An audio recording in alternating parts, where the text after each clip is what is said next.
যুবকদের গুনাহ করা স্বাভাবিক। ইউনিভার্সিটির ছাত্র, কলেজের ছাত্র, প্রফেসর, শিক্ষক, অফিসার ঘুষ খেয়েছেন, জিনা করা হয়েছে, মদ খাওয়া হয়েছে, মিথ্যা কথা বলা হয়েছে, যাই কিছু করেন না কেন ভয় পাওয়ার কারণ নাই, নিরাশ হওয়ার কোনো দরকার নাই। আল্লাহ পাক ডেকে বলেছেন, কুল ইয়া ইবাদিয়াল্লাযীনা সারাফু আলা আনফুসিহিম লা তাকনাতু মির রাহমাতিল্লাহ। আরে আমার আল্লাহর মতো এত ভালো আর কেউ আছে? এত দরদ আর কারো আছে? আমার আল্লাহ বলেন, ও নবী আপনি শুনায় দেন, হে আল্লাহর বান্দারা, তোমরা যারা নিজেদের উপরে বাড়াবাড়ি করেছো, নিজেদের উপরে জুলুম করেছো, অত্যাচার করেছো, আমি আল্লাহর রহমত থেকে নিরাশ হয়ে যেও না। মানুষ যদি অপরাধ করে, বাপের সাথে অপরাধ করেছে, মায়ের সাথে অপরাধ করেছে, মা বাবা সন্তানের চাইতে এত বড় কল্যাণকামী তো আর কেউ নাই, কিন্তু মা বাবা কোনোদিন বলে না আয় আমার ছেলে তোরে মাফ করে দেই, এরকম বলে নাকি? মন চায় ছেলে যদি মাফ চাইতো, খুশি হয়ে মাফ করে দিতাম, কিন্তু কেন যে আসে না, ডাকে না যে আয় মাফ করে দেই। মা বাপ আপনাকে এত ভালোবাসে, সেই মা বাপও আপনাকে বলে না যে আয় মাফ করে দেই। আমার আল্লাহ হচ্ছেন এমন আল্লাহ, আল্লাহ রাব্বুল আলামিন ডাকেন, এ বান্দা খুন করেছিস ফিরে আয়, জিনা করেছিস ফিরে আয়, হত্যা করেছিস ফিরে আয়, চুরি করেছিস ফিরে আয়, কুফরি করেছিস ফিরে আয়, সুদ খেয়েছিস, ঘুষ খেয়েছিস, মদ খেয়েছিস ফিরে আয়, এসে আমার দরবারে চোখের পানি ফেল, আমার দরবারে কাঁদাকাটি কর। ইন্নাল্লাহা ইয়াগফিরুয যুনুবা জামিআ ইন্নাহু হুয়াল গফুরুর রহিম। আমার দরবারে চোখের পানি ফেলে কাঁদ, আমি রব্বুল আলামিন জিন্দেগীর গুনাহ মাফ করে দেব। সুবহানাল্লাহ কোন, সুবহানাল্লাহ কোন। আমার কাছে কাঁদ, চোখের পানি ফেল।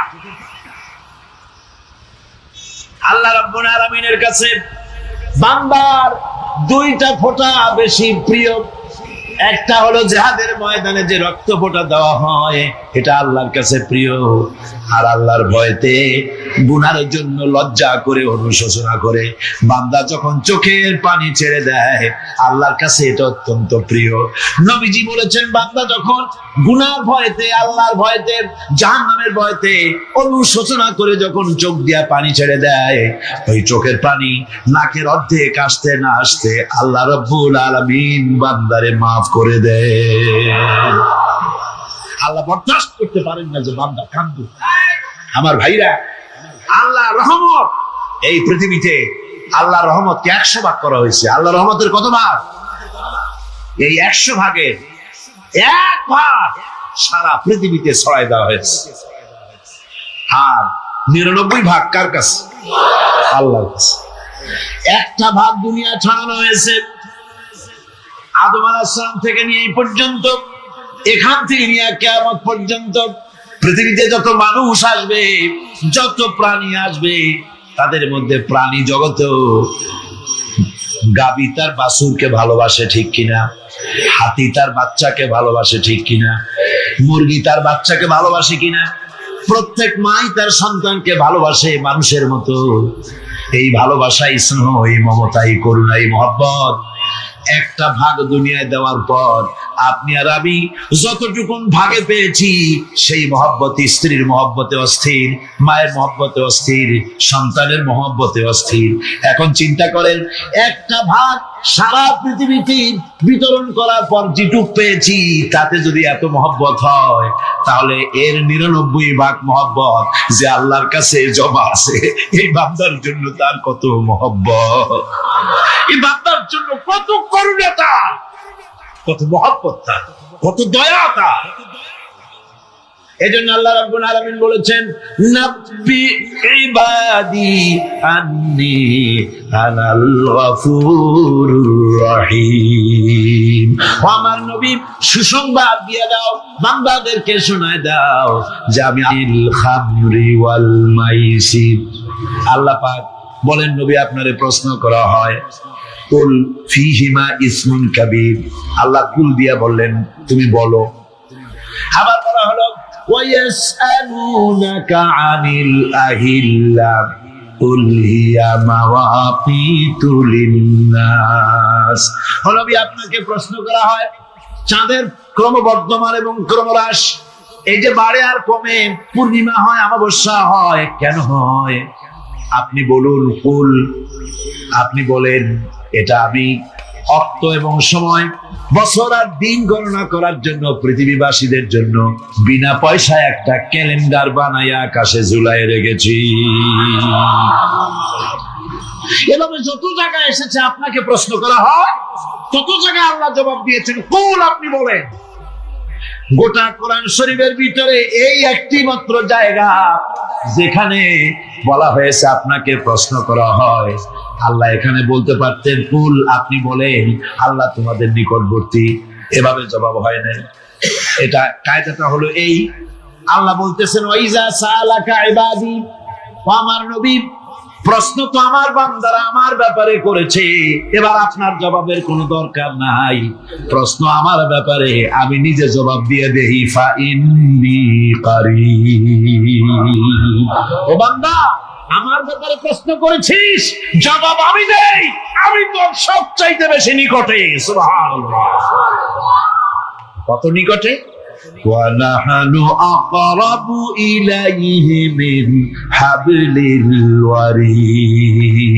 তোর যে রব, এই শাহরগের চাইতেও আমি তোর বেশি কাছে। সুবহানাল্লাহ। আমারে ডাক, আমারে ডাক, কলিজা দিয়া ডাক, অন্তর দিয়া। মনের থেকে মানুষ যদি ডাকে, মুখের ডাক আর মনের ডাক এক জিনিস নয়। দিল সে जुबान से निकलती है, असर रखती है, पर नहीं मगर ताकते परवाज रखती है। দিল থেকে যে কথা বেরোয় তা প্রভাব বিস্তার করে, ডানা নাই কিন্তু ওড়ার ক্ষমতা রাখে। মনের কথাই ভিন্ন। মন থেকে, দিল থেকে, কলিজা থেকে, অন্তরের গভীর কন্দর থেকে মুহাব্বতের সাথে কেউ যদি একবার বলে আল্লাহ, বলেন আল্লাহ, আল্লাহ, আল্লাহ, আল্লাহ রাব্বুল আলামিন বলেন, অন্তরের অন্তঃস্থল থেকে একটি বার যদি বান্দা বলেন আল্লাহ, আল্লাহ বলেন 70 বার সাড়া দিয়া জিজ্ঞেস করি, বান্দা কি চাও, আমি তোমার কাছে আসি। সুবহানাল্লাহ, আমি তোর একদম কাছে, কি চাস বল, বল আমার কাছে। এমন দয়াবান, এমন মেহেরবান, এমন আল্লাহ আমাদের। সে আল্লাহ রাব্বুল আলামিন তিনি বলছেন, وقال ربكم ادعوني استجب لكم। তোমাদের রব বলেছেন আমারে ডাকো, আমি আল্লাহ ডাকের সাড়া দিয়া দেব। সুবহানাল্লাহ। কারে ডাকতে হবে? কারে ডাকতে হবে? এই বিশাল জনসমুদ্র একটুকু চিল্লা এখন কারে ডাকতে হবে? কোন পীর সাহেবকে নয়, আল্লাহর কসম কোন খাজা বাবাকে নয়, ডাকতে হবে কারে? চিল্লা এখন কারে? ওয়াকালা রাব্বুকুম উদউনি, তোমার রব তোমাকে বলতেছে আমারে ডাকো, আস্তাজিব লাকুম, আমারে ডাকবে আমি সাড়া দিয়ে দেব। সুবহানাল্লাহ। আল্লাহকে ডাকেন, কি চাই আপনার বলেন, কি চাই? আল্লাহর কাছে চান, আল্লাহ দিয়ে দিবে। দেওয়ার জায়গা আল্লাহর কাছে চাইবেন, আল্লাহ দিবেন। দেওয়ার জায়গা, চাওয়ার জায়গা হলো সেজদায় পড়ে যাবেন। আমার ভাইয়েরা, জায়গাটা চিনায় দিলাম। মাজারে যাওয়া লাগবে না, কবরে যাওয়া লাগবে না, 2 রাকাত নামাজ পড়ে সেজদায় পড়ে গিয়া যত বিপদ আছে মুসিবত আছে সেজদার মধ্যে চোখের পানি ছেড়ে দেন আর কেন্দে কেন্দে জীবনের কথা বলেন।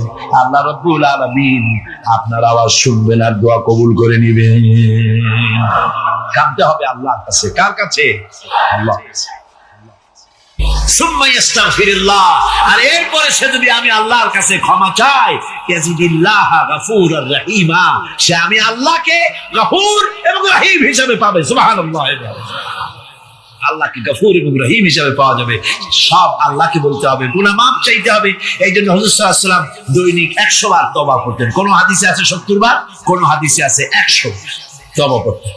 নামাজের পরে তো প্রত্যেক নামাজই পড়তেন হুজুর, সালাম ফিরাতেন আর সাথে সাথে বলতেন আল্লাহু আকবার, আস্তাগফিরুল্লাহ, আস্তাগফিরুল্লাহ, আস্তাগফিরুল্লাহ। মনে থাকবে আপনাদের? মনে থাকবে? সালাম ফিরে কি বলবেন? না, সালাম ফিরে আবার সাথে সাথে বলবেন আল্লাহু আকবার, তারপরে পড়বেন আস্তাগফিরুল্লাহ, আস্তাগফিরুল্লাহ, আস্তাগফিরুল্লাহ। তওবা করবেন, আল্লাহর কাছে সবসময় গুনাহ মাফ চাইতে থাকবেন, বিনীত থাকবেন। আল্লাহকে পাওয়া যাবে, তাকে রহিম হিসেবে পাওয়া যাবে। সুতরাং ঈমান বিল্লাহ, আল্লাহর প্রতি ঈমান আনলে পরে 4th নম্বরে যে উপকারটা হবে সেটা হলো হতাশায় ভুগবে না, নিরাশায় ভুগবে না, আশায় বুক বেঁধে উঠবে, ঈমান মজবুত হবে, আল্লাহর কাছে মানুষ বিনয়ী হয়ে যাবে। এবার 5ম নম্বরের উপকার আমি বলছিলাম, ঈমান বিল্লাহ, আল্লাহর প্রতি ঈমান আনলে পরে অসংখ্য উপকার হয়, অসংখ্য বৈশিষ্ট্য আছে। এর 6টা উপকারের কথা আমি বলবো। কয়টা? অসংখ্য উপকারের ভিতরে প্রধান 6টি উপকারের কথা বলবো। এর বললাম কয়টা? 4টে বলছি। এবার বলো 5ম উপকারের কথা।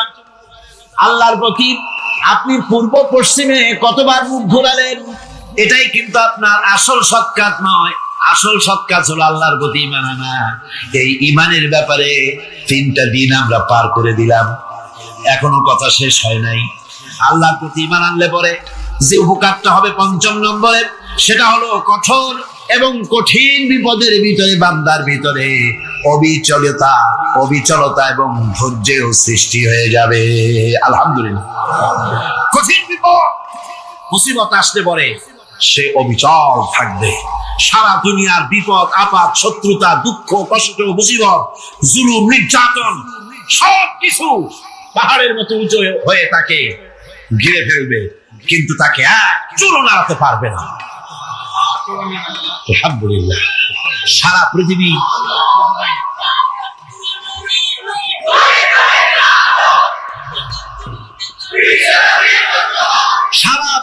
একদিকে আর সে একা একদিকে থাকবে। বিরোধিতা তো হবেই, বিপদ তো আসবেই। কবি বলতেছেন, সাথে জাকা রহা হ্যায় আজল সে তা ইমরোজ, তারা সরাই দিতে পারে নাই, একচুলও সরাতে পারে নাই। ওয়াল্লাহি ও খাপ্পা, আমি আমার আল্লাহর নামে কসম করে বলছি, লা ইউতাম্মান্নাল্লাহু হাদাল আমরা হাত্তা ইয়াসিরা আর-রাকিবু মিন সানা ইলা হাযরামাউত। আমি কসম করে বলি, আল্লাহ রাব্বুল আলামিনের এই সানা থেকে হাযরামাউত পর্যন্ত লোকেরা যাতায়াত করবে, সুন্দরী রমণীরা গমন করবে, সদাগরেরা যাতায়াত করবে, টাকা নিয়ে পয়সা নিয়ে যাতায়াত করবে। তাদের মনের মধ্যে লুটের ভয়, টাকার ভয়, চুরির ভয়, ডাকাতির ভয়, জেনার ভয়, হত্যার ভয়, ধর্ষণের ভয়, কোনো ভয় থাকবে না। লা ইয়াখাফু ইল্লাল্লাহ, আল্লাহ ছাড়া কোনো ভয় থাকবে না। এমন একটা সমাজ, এমন একটা সময় আসবে, ওয়ালাকিন্নাকুম তাস্তাজিলুন, অথচ খুব তাড়াহুড়ো তোমরা করতেছো। তাড়াহুড়ো করো না, সময় আসবে ইনশাআল্লাহ। আমার ভাইয়েরা, আমার বন্ধুগণ, কঠিন বিপদে অবিচলতা এবং ধৈর্যের দৃষ্টান্ত রেখে গেছেন আম্বিয়া আলাইহিমুস সালাম। সুবহানাল্লাহ। কঠিন বিপদে অবিচলতা, দৃঢ়তা, ধৈর্য কারে বলে, তার দৃষ্টান্ত কারা রেখেছেন? আম্বিয়া আলাইহিমুস সালাম। ওনারাই আমাদের আদর্শ, নবীরাই আদর্শ। সাহাবায়ে কেরাম রিদওয়ানুল্লাহ তাআলা আলাইহিম আজমাইন আমাদের আদর্শ। ভাইরা আমার, মুসা আলাইহিস সালামকে ফিরআউন যখন ঘিরে ফেলে দিল, কোরআনের সব কথা গল্প গুজবার ইতিহাসের জন্য লেখা হয় নাই। কোরআনের মধ্যে যা লেখা হয়েছে সব বান্দাদের উপদেশের জন্য, যাতে করে লোকেরা চিরটা কাল এর থেকে উপদেশ নিয়ে নিজেদের তৈরি করতে পারে। জোরে বলেন সুবহানাল্লাহ। মুসা আলাইহিস সালামের কথা আল্লাহ বলেন, ফিরআউন তাকে ঘিরে ফেলে দিল, পালাবার রাস্তা নাই। ফালাম্মা تراءى الجمعان قال أصحاب موسى إنا لمدركون। মুসা আলাইহিস সালামের উম্মতরা বললেন, হে মুসা, পাকড়াও হয়ে গেছি, পালাবার রাস্তা নাই। তিন দিক থেকে আমাদেরকে ঘেরাও করেছে ফিরআউনের শক্তি। সামনে কি? দরিয়া, আর তিন দিকে কি? ঘেরাও আন্দোলন। পালাবার পথ নাই, পালাবার পথ নাই। সাহসী আক্রমণ, ঘেরাও আন্দোলন। এই যে ঘেরাওটা তো আজকে নতুন নাই, ঘেরাও আসছে অনেক আগের থেকে। আসলে কথা বুঝতে পারছি। মাইক না থাকলে আমি কি করবো? কোন আজকে এরকম হচ্ছে কেন? আগামীকাল ঠিক হবে ইনশাআল্লাহ, রাগ করেন না। গান হচ্ছে, বসেন বসেন। শয়তান ঢুকছে মাইকের মধ্যে। অনেক সময় হয় কি, মাইকের হাই পাওয়ারের যে মেশিন আছে, এর ভিতরে ইথার থেকে রেডিওর ওই গানগুলি ওর মধ্যে ঢুকে পড়ে। কথা বুঝতে পেরেছে? এই জন্য শয়তান তো আর বসে থাকে না, ওরও তো কিছু করার আছে। ধৈর্য ধরেন, ধৈর্য ধরেন। কালকে অপারেটরদেরকে মাওলানা শামসুদ্দিন সাহেবের কাছে অনুরোধ করবো, অপারেটর একটু ভালো করে হেদায়েত করে দেবেন। মাইকে আজকে আমার নিজেরও কষ্ট হচ্ছে, আমিও বুঝতে পারছি না যে আমার কথাগুলি কি আওয়াজে বেরোচ্ছে, যার জন্য আমাকে বেশি চিল্লাইতে হচ্ছে। বক্তাকে কি লাউডে তার কথা বেরোচ্ছে তা তার কানে আসতে হয়, তাহলে বোঝা যায় যে আমার কথাগুলি কিভাবে বেরোচ্ছে। এটা এই অবস্থায় সিচুয়েশন আজকে নাই, এবং লোকেরাও মাইকের ব্যাপারে আজকে অভিযোগ করেছে, যা বিগত 16 বছরে করে নাই। সেটের ব্যাপারে কোথাও কোনো অসুবিধা হয়েছে? মাইকটা ভালো, এবং মাইক যারা দেন প্রতি বছর খেদমত করে, আল্লাহ তাদের প্রতি রহম করুন। সবাই বলেন আমিন।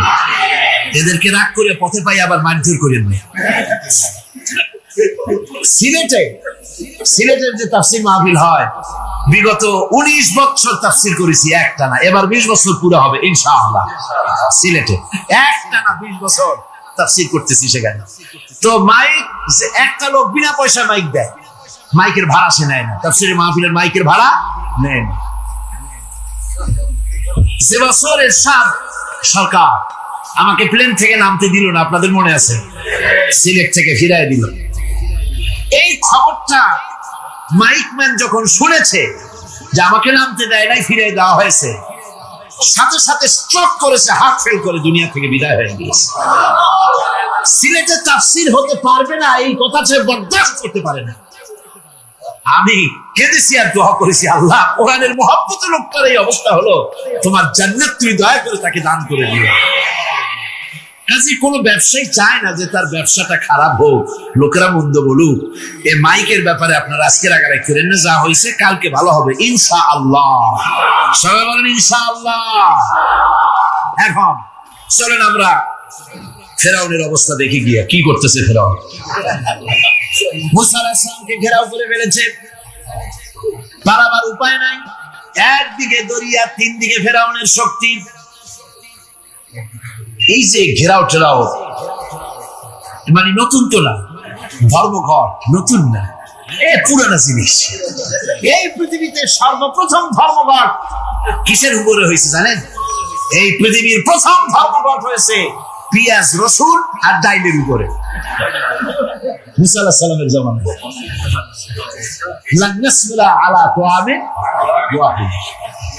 আমরা এক রকমের খাদ্য আর খাবো না, আমাদের পেঁয়াজ দেওয়া লাগবে, ডাল দেওয়া লাগবে, রসুন দেওয়া লাগবে। সর্বপ্রথম ধর্মঘট হয় মুসা আলাইহিস সালামের জামানায়, সেখান থেকে শুরু হয়েছে। কিন্তু মশাল মিছিল যে আসলো কই থেকে, এইটা আমি খুঁজে পাইনি। পরে প্রত্যেকটা জিনিসের ইতিহাস আছে, আমি খুঁজতে খুঁজতে পেলাম। আমি জানি না এর ইতিহাস মূলে কোথায়, কিন্তু আমি যতদূর খুঁজে পাইছি সেটা হলো মশাল মিছিলের আবিষ্কার হয়েছে লঙ্কায় রাবণের সময় হনুমানের লেজে আগুন দিয়া তারপরে লঙ্কা কাণ্ড ঘষা। এবার তুফান শুরু হয়েছে নদীতে, ঢেউয়ের উপরে ঢেউ, মৌজুন কাল জিবাল, পাহাড়ের মতো উঁচু হয়ে হয়ে ঢেউ আসতেছে। দলবল ঘোড়া আর অস্ত্রপাতি যা ছিল সব মরে শেষ। এবার ফেরাউন একা উপরে ওঠে আর নিচে নামে, পানি খেতে খেতে পেটের কাম সারা, জনমের খাওয়া খাইছে পানি। এখন জানজা বাঁচবার আর উপায় নাই, বাঁচবার আর উপায় নাই। ফেরাউন তার নিজের জীবন সম্পর্কে হতাশ হয়ে গেল। এবার ফেরাউন বলতেছে, আমানতু আন্নাহু লা ইলাহা ইল্লাল্লাযী আমানাত বিহি বানু ইসরাঈল। আমি ঈমান আনলাম, আমি ঈমান আনলাম আল্লাহ ছাড়া কোনো ইলাহ নাই। ওই আল্লাহর উপর ঈমান আনলাম যে আল্লাহর উপর ঈমান এনেছে বনি ইসরাঈলেরা। আল্লাহ যাতে ঠিক পাইছে কোন আল্লাহর উপর ঈমান আনছে। বনি ইসরাঈলের আল্লাহর উপর ঈমান আনলাম। আল্লাহ এই তো মুসলমান হয়ে গেছি, এরপরও আমার সুবাও কেন?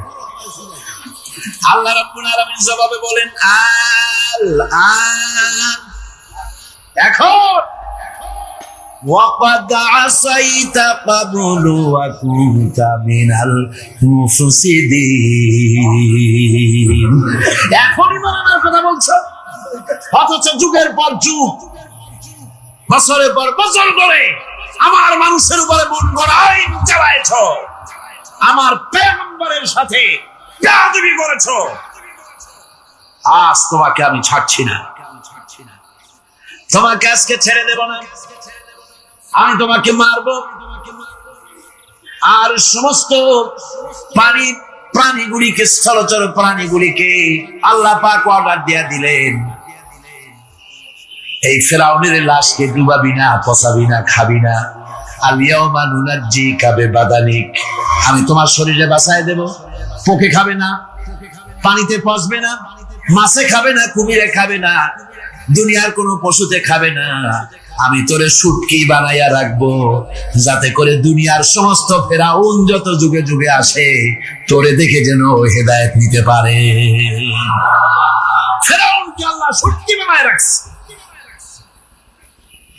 আমি ফেরাউনদের লাশ দেখেছি ব্রিটিশ মিউজিয়ামে। ফেরাউন তো একটা না, অনেকগুলা। আসলটারে অবশ্য দেখিনি। ব্রিটিশ মিউজিয়ামে ওই ফেরাউন গুলার লাশ যখন অসুবিধা হয়, মমিগুলি, তখন ইংল্যান্ডে নিয়ে যায় চিকিৎসা করাবার জন্য।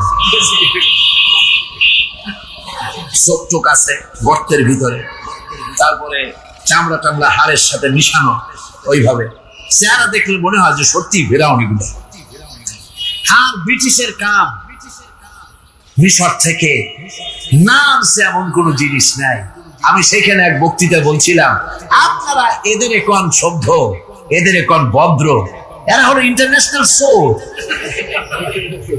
সারা দুনিয়া চুরি করেছে। লন্ডনে বক্তৃতা করেছি, সারাটা দুনিয়া চুরি করছে, আমাদের দেশকে শোষণ করেছে। এই বিশাল ভূভাগকে শোষণ করে ইংল্যান্ডের দ্বীপটাকে তারা সাজাইছে। তারা ময়ূর সিংহাসনের, শাহজাহানের ময়ূর সিংহাসনের ময়ূরের বাম চোখে কোহিনূর মণি লাগাইছিলেন। শাহজাহান ময়ূরের ডান চোখে কোহিনূর মণি লাগায় নাই। কোহিনূর মণির অনেক দাম, আমি দেখে এসেছি মণি। এখন সেটা কুইন এলিজাবেথের মুকুটে শোভা পাচ্ছে। সেই মণি এমনি বলে প্রবাদে, 7 রাজার ধন 1 মাণিক্য, বলেন এরকম অনেক দাম। শাহজাহান দেখালেন, আমি মুসলমান, আমার কাছে এটার দাম নাই, এই জন্য ময়ূরের ডান চোখে লাগালাম না, বাম চোখে লাগাই দিলাম। এইটারে চুরি করছে। তারপরে মিশর থেকে, মিশরের মুভি চুরি করেছে, জুতা চুরি করছে, ছাতি চুরি করছে, পিসা চুরি করেছে। আমি বললাম, এগুলা কি ভদ্রলোক নাকি? এরা জুতা চোর, পিসা চোর, লাঠি চোর, সব চুরি করেছে। যাই দেখেন ব্রিটিশ মিউজিয়ামের মধ্যে সব দুনিয়া চুরি করা জিনিস নিয়ে তারা মানুষকে দেখাইয়া পয়সা উপার্জন করছে। টিপু সুলতানের তরবারিটা পর্যন্ত চুরি করেছে। আজ পর্যন্ত ব্রিটিশ মিউজিয়ামে টিপু সুলতানের তরবারিটা আছে, আমি তরবারিটা দেখে এসেছি। আবার বন্ধুগণ, বলতেছিলাম যে পৃথিবীতে আল্লাহ রাব্বুল আলামিন নবীরা তাদের চরিত্র নিয়ে বিপদের মোকাবেলা করে, দুনিয়ার সামনে কঠিন বিপদের মোকাবেলা করে অবিচলতা, দৃঢ়তা দেখায় গেছেন যে কেমন করে এই পৃথিবীতে বিপদের সামনে মোকাবেলা করতে হয়। একবার এক স্বামী আর স্ত্রী দুজনে ঝগড়া লেগেছে, স্বামী স্ত্রীর ঝগড়ায় বেচারা স্বামী দুর্বল হয়ে গেছে, স্বামীর স্ত্রীর সামনে আর পেরে উঠছে না পারিয়া শেষ পর্যন্ত বলল, ঠিক আছে, তোমার মতো দাজ্জাল মার্কা বউর সাথে আমি আর থাকবো না, আমি চললাম, আমি এবার বিদেশেই চলে যাব, দেশেই থাকবো না। স্ত্রী কিছু বলতেছে না। স্বামী দেখে যে সন্ধ্যা পর্যন্ত স্ত্রী তাকে সাধেও না, মহা সমস্যা। বলেও বেচারা মুসিবতে পড়েছে, প্রেস্টিজ কনসার্ন হয়েছে, ইজ্জতের ব্যাপার। শেষ পর্যন্ত জায়নামাজ বালিশ টালিশ পেছাইয়া বিদেশের উদ্দেশ্যে নিজেকে তৈরি করে বারান্দায় নেমে বলল যে মাগরিবের রক্ত যখন হয়েই গেল, মাগরিবটা পড়ে নি। মাগরিব পড়েছে, দোয়া তাসবিহ ইত্যাদি পড়ছে, দেখেনি স্ত্রীর পক্ষ থেকে কোনো কি দাওয়াত আসে যে আপনার যাইয়া কাম নাই। স্ত্রী বেচারিও বুঝে ফেলেছে তার স্বামীর দৌরত্ব কত দূর, সেই জন্য সেও আর কিছু ক্ষয় ঠয় না। এসা রক্ত যখন হয়ে গেছে তখন বিড়বিড় করে স্বামী বেচারা বলছে, মানুষ নাকাউয়ার জাত, সন্ধ্যার আগে ছিলাম কোথায় আর এখন আসলাম কোথায়। বউ ঘরে বসে কয় যে বুঝছি, আর যাওয়া লাগবে না বিদেশে। ঘরের থেকে বারান্দায় নামি তুমি বলো মানুষ না কাউয়ের জাত, সন্ধ্যায় ছিলা কোথায়, এখন নামছো কোথায়। তোমার আর বিদেশে যায় কাম নাই, তুমি ঘরে এসে মশারির মধ্যে ঢোকো। বুঝলেন? তো পৃথিবী থেকে মাত্র 2,32,000 মাইল দূরে চাঁদ, সেই চাঁদে অবতরণ করে বলছে মোহাম্মদ সাল্লাল্লাহু আলাইহি ওয়াসাল্লাম কি চাঁদে গেছে? আরে বেকুব, 2,32,000 মাইল দূরের চাঁদ নয়, 9,30,00,000 মাইল দূরের সূর্য নয়, কোটি কোটি সহস্র কোটি মাইল দূরের গ্যালাক্সি নয়, মিল্কি ওয়ে নয়, সমস্ত তারকারাজি গ্রহ পুঞ্জ সব কিছুকে পেরিয়ে গিয়ে 7 আকাশ পুড়ে মুহাম্মদ সাল্লাল্লাহু আলাইহি সাল্লাম আরশে আজিম ভ্রমণ করেছেন, যা পৃথিবীর কোন বিজ্ঞানের পক্ষে সম্ভব নয়। সুতরাং মুহাম্মদ সাল্লাল্লাহু আলাইহি সাল্লাম সর্বকালের সর্বযুগের সব ব্যাপারে শ্রেষ্ঠ মহান ব্যক্তিত্ব। এরপরে আল্লাহ রাব্বুল আলামিন বলছেন, وَخَلَقْنَاكُمْ أَزْوَاجًا, আমি তোমাদের নারী এবং পুরুষের জোড়া পয়দা করেছি। অর্থাৎ এই পৃথিবীতে আল্লাহ রাব্বুল আলামিন মানুষের একটি সেক্স পয়দা করেন নাই, দুটি প্রকার করেছেন, একটি হচ্ছে নারী আর একটি পুরুষ। এই নারী আর পুরুষ আল্লাহ পাকের এটি একটি বিরাট কুদরত। এই নারী এবং পুরুষ সৃষ্টি করে পরস্পরের প্রতি আল্লাহ আকর্ষণ সৃষ্টি করেছেন। দুজনের একের প্রতি অপরের আকর্ষণ আল্লাহ পাক নিজেই সৃষ্টি করে দিয়েছেন। ওয়ামিন আয়াতিহি আন খালাকা লাকুম মিন আনফুসিকুম আজওয়াজান লিতাসকুনু ইলাইহা ওয়া জাআলা বাইনাকুম মাওয়াদ্দাতাও ওয়া রাহমা। আমার অনেক নিদর্শনাবলীর মধ্যে এটিও একটি নিদর্শন যে আমি তোমাদের থেকে তোমাদের স্ত্রীদেরকে তোমাদের জোড়া পয়দা করেছি। আর কি করেছি, কেন করেছি? লিতাসকুনু ইলাইহা, যাতে করে তোমরা পরস্পরের কাছ থেকে শান্তি, প্রীতি, প্রেম, ভালোবাসা, মহব্বত লাভ করতে পারো। এটা আমার নিদর্শন একটি। কিরকম নিদর্শন? ভিন্ন পরিবেশে লালিতা পালিতা একটি মেয়ে ভিন্ন পরিবেশে লালিত পালিত একটি পুরুষের সঙ্গে যখন বিবাহ হয়ে যায়, আল্লাহ রাব্বুল আলামিন বলেন, আমি তখন একের প্রতি অপরের মহব্বত আর ভালোবাসা আমি আল্লাহ তৈরি করে দেই। ওই মেয়েটি জানার কথা না, মেয়েটির বাড়ি হচ্ছে লংলা শ্রীমঙ্গল, বিয়ে হয়েছে দিনাজপুর। দিনাজপুরের লোকেরা বোয়াল মাছ খায় না, কিন্তু এখানের লোকেরা বোয়াল মাছ খুব পছন্দ করে। কথা বুঝতে পেরেছে? এখানে কথাবার্তা এক রকমের, সেখানের কথাবার্তা আর এক রকমের। এই দুইটা মিলাইয়া খিতে হয়েছে তো খিতে হয়েছে। কথা বুঝতে, এখন উপায়টা কি? অথচ এই দুই স্বামী স্ত্রীর মধ্যে আল্লাহ পাক কি মহব্বত পয়দা করে দেন, একজন আর একজনের জন্য জীবন দিতে প্রস্তুত হয়ে যায়। সুবহানাল্লাহ পড়ে। আল্লাহ রাব্বুল আলামিন বলেন, ওয়াজআলা বাইনাকুম মাওয়াদ্দাতান, প্রথমে তো ভালোবাসা সৃষ্টি করি, প্রেম সৃষ্টি করি। বিবাহ হওয়ার পর যে ভালোবাসা হয়, বিশেষ উদ্দেশ্যকে সামনে রেখে ওই ভালোবাসা হয়। এরপরে যখন বয়স বাড়তে থাকে, যখন বার্ধক্য আসে, তখন ওই ভালোবাসাটা আর থাকে না যেটা ছিল প্রথম। সেটা আমি ওয়াজআলা বাইনাকুম মাওয়াদ্দাতান ওয়া রাহমা, মাওয়াদ্দা তখন রহমতে পরিণত হয়ে যায়। প্রথমে থাকে একটা প্রেম কেন্দ্রিক ভালোবাসা। পরবর্তী সময় যখন স্বামী বুড়ো হয়ে যায় আর স্ত্রী যখন বুড়ি হয়, তখন আল্লাহ পাক বলেন, আমি উভয়ের মধ্যে সহৃদয়তা, করুণার সৃষ্টি করে দেই। পরস্পরের প্রতি আকর্ষণ তখন আরো বাড়িয়ে দেই। একজন আর একজন ছাড়া চলে না, বুড়ার বুড়ি ছাড়া উপায় থাকে না। ঘরের মধ্যে ফ্রিজ আছে, কালার টিভি আছে, তারপরে সুন্দর বিছানাপত্র আছে, কোন জিনিসের অভাব নাই বুড়া। হঠাৎ করে বুড়ি একদিন মারা গেল, বুড়ায় কয়, আমি গৃহশূন্য হয়ে গেছি।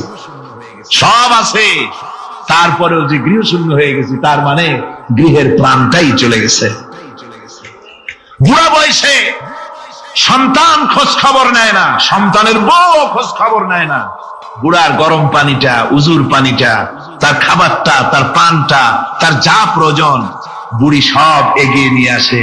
আর বুড়াও বুড়ির জন্য তখন প্রথম জীবনের চাইতে আরো বেশি মহব্বত বাড়ে, বুড়ির দিকে খোঁজ খবর আরো বেশি করে নেয়। ঠিক কিনা কন? বুঝবেন যারা বুড়া আর বুড়ি আছেন।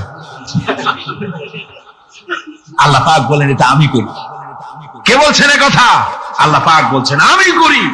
এ মহব্বত আল্লাহর দান। দেখুন, রাসূল করিম সাল্লাল্লাহু আলাইহি ওয়াসাল্লামের ঘরে দৌলত ছিল না, কিন্তু মহব্বত দিয়ে ঘরটা ভরা ছিল। সুবহানাল্লাহ বিহামদি। দৌলত ছিল না, মহব্বত দিয়ে ভরা ছিল। হযরত আয়েশা সিদ্দিকা রাদিয়াল্লাহু তাআলা আনহা বলেছেন, আমি গ্লাসে পানি পান করে রেখে দেওয়ার পর রাসূলুল্লাহ গ্লাসটা হাতে নিয়ে আমি যেখানে ঠোঁট লাগিয়ে পানি পান করেছি, আল্লাহ নবী ওইখানেই ঠোঁট লাগায় পানি পান করতেন। মুহাব্বত। হযরত আয়েশা বলেন, আমি গোশত খেয়ে হাড্ডি খেয়ে হাতে ধরে রেখেছি, খাবো বা রাখবো, আল্লাহ নবী তখন আমার হাতের থেকে গোশত বা হাড্ডিটা আমার হাত করবে, মেয়েকে আগে দাও। হুজুর সাল্লাল্লাহু আলাইহি ওয়াসাল্লাম তার কলিজার টুকরা মেয়ে ফাতেমাকে মহব্বত করতেন, এত মহব্বত করতেন, কোন দিকে যাওয়ার আগে সকলের সঙ্গে দেখা করে শেষে দেখা করতেন হযরত ফাতেমার সঙ্গে। আবার সফর থেকে ফিরে এসে সর্বপ্রথম তিনি দেখা করতেন হযরত ফাতেমা রাদিয়াল্লাহু তাআলা আনহার সঙ্গে। একবার হযরত আলী এবং হযরত ফাতেমার মধ্যে মনোমালিন্য হলো, হুজুরের মুখটা মলিন হয়ে গেল, রাসূল পাকের মুখ মলিন হয়ে গেল। হুজুর সাল্লাল্লাহু আলাইহি ওয়াসাল্লাম ঘরের মধ্যে প্রবেশ করলেন, হযরত আলীর ঘরে হযরত ফাতেমা এবং আলীকে এক জায়গায় বসালেন। কিছুক্ষণ পর হুজুর বেরিয়ে এলেন, হুজুরের মুখে হাসি। সাহাবায়ে কেরাম বললেন, হুজুর একটু আগে আপনার মুখ মলিন দেখেছি, এখন খুব উৎফুল্ল মনে হচ্ছে। হুজুর বলছেন, আমি তাদের মধ্যে মনোমালিন্যটা দূর করে দিয়ে এসেছি। ফাতেমা আমার কলিজার টুকরা, যে ফাতেমাকে ব্যথা দেয় সে আমি মুহাম্মদ সাল্লাল্লাহু আলাইহি ওয়াসাল্লামকে ব্যথা দেয়। রাসূল পাক সাল্লাল্লাহু আলাইহি ওয়াসাল্লাম কন্যাদেরকে এভাবে মর্যাদার কথা বলেছেন। এই কন্যা আস্তে আস্তে যখন বড় হয়ে যায়, যখন বধূ হয়, বধূ হিসেবে তার মর্যাদা ইসলাম কতখানি দিয়েছে, রাসূল পাক সাল্লাল্লাহু আলাইহি ওয়াসাল্লাম কতখানি দিয়েছেন আপনারা লক্ষ্য করেন। হাদিস শরীফ পড়া নাই, জানা নাই বলে আজকে এক শ্রেণীর নারীরা তারা কমিউনিস্টদের খপ্পরে পড়ে, সমাজতন্ত্রের খপ্পরে পড়ে, নাস্তিকদের খপ্পরে পড়ে গোটা মহিলা সমাজকে চেষ্টা করতেছে ইসলাম থেকে দূরে সরাবার জন্য। ঠিক কিনা কথা? হযরত আয়েশা বলেছেন, আমি যখন ঘরে কাজ করতেছি, হুজুর বাইরের থেকে এসে দেখেছেন আমার রান্না করতে দেরি আছে, খাবার দাবার এখনো রেডি হয় নাই, হুজুর ক্ষুধার্ত, কিন্তু হুজুর ভুরু কুঞ্চিত করেননি, হুজুর বিরক্ত হননি, হুজুর আমাকে গালমন্দ করেননি, আমার কাছে বসে তিনি আমার রান্নার সহযোগিতা করেছেন। সুবহানাল্লাহি ওয়া বিহামদিহি, জোরে বলেন সুবহানাল্লাহি ওয়া বিহামদিহি। ভাইরা আমার, হযরতে আয়েশা সিদ্দিকা রাদিয়াল্লাহু তাআলা আনহা বয়সে কম ছিলেন অন্যদের চাইতে। বিশ্বনবী সমস্ত রাজকার্য, রাষ্ট্রীয় কার্য, নবুয়তের দায়িত্ব পালন করে স্ত্রীর হক আদায় করতে ভুলে যাননি। আধো আধো জ্যোৎস্না প্লাবিত রাত রাসূলুল্লাহ হযরত আয়েশাকে বলছেন, চলো আমরা একটু পায়চারি করে আসি বাইরের থেকে। ঘুরতে ঘুরতে হুজুর বলছেন, দেখো তো ওই যে দূরে দেখা যায় একটা জিনিস, চলো আমরা দৌড় দেই, দেখি কে আগে ওই জায়গায় পৌঁছতে পারে। দুজনে মিলে দৌড় দিলেন। হযরত আয়েশা বললেন, আমি হুজুরকে পেছনে ফেলে দ্রুত গতিতে আমি দৌড়ে লক্ষ্যবস্তুর কাছে চলে গেলাম। হুজুর সাল্লাল্লাহু আলাইহি ওয়াসাল্লাম যখন ধীরে সুস্থে আমার কাছে এলেন, আমি বললাম, দেখছেন আপনি কিন্তু আমার সাথে দৌড়ে পারেন নাই। হযরত আয়েশা বলছেন, এর কিছু কাল পরে আবার একদিন রাসূলুল্লাহ দৌড় প্রতিযোগিতার ব্যবস্থা করলেন, দৌড় দিলাম। হযরত আয়েশা বলছেন, সেই সময়ের তুলনায় আমার শরীর কিছুটা স্থূল এবং ভারী হয়ে গেছে, আমি দৌড়াইয়া পারলাম না, আমি পেছনে পড়ে গেলাম। হুজুর আমার আগে চলে গেলেন লক্ষ্যবস্তুর কাছে। আমি হাঁপাতে হাঁপাতে যখন রাসূলের কাছে চলে গেছি, রাসূল পাক মুস্কি হেসে আমাকে বললেন, আয়েশা, ওই সেই দিনের প্রতিশোধ আজকে নিলাম। সুবহানাল্লাহি ওয়া বিহামদিহি, সেদিনের জবাব আজকে দিয়ে দিলাম। স্বামী স্ত্রীর দাম্পত্য জীবনের এই দৃশ্য কতখানি উপভোগ্য। সুবহানাল্লাহি ওয়া বিহামদিহি। এই জন্য স্বামী স্ত্রীর ভিতরে যে মুহাব্বত, এটা বেহেশতি অবদান, এটা জান্নাতের অবদান, এটা আল্লাহর নিয়ামত। এটা কি ধরে কন? আল্লাহর নিয়ামত। এই নিয়ামত যে ঘরের মধ্যে আছে, সে ঘরটা বেহেশত। সে ঘরটা কি? বেহেশত। আর আপনার ঘরের মধ্যে রেডিও আছে, টিভি আছে, ফ্রিজ আছে, ডিসি আছে, এসি আছে, কত কিছু আছে, কিন্তু স্বামী স্ত্রীর মধ্যে সাপে আর বেজির সম্পর্ক, দাঁড় কুমড়ার সম্পর্ক, এই ঘরটা জাহান্নামের শামিল। আছে না এক পদের স্ত্রী? স্বামীও আছে এরকম এক পদের স্বামী আছে, সমানে পিটায় মেয়ে লোক, পিটাইতেই থাকে।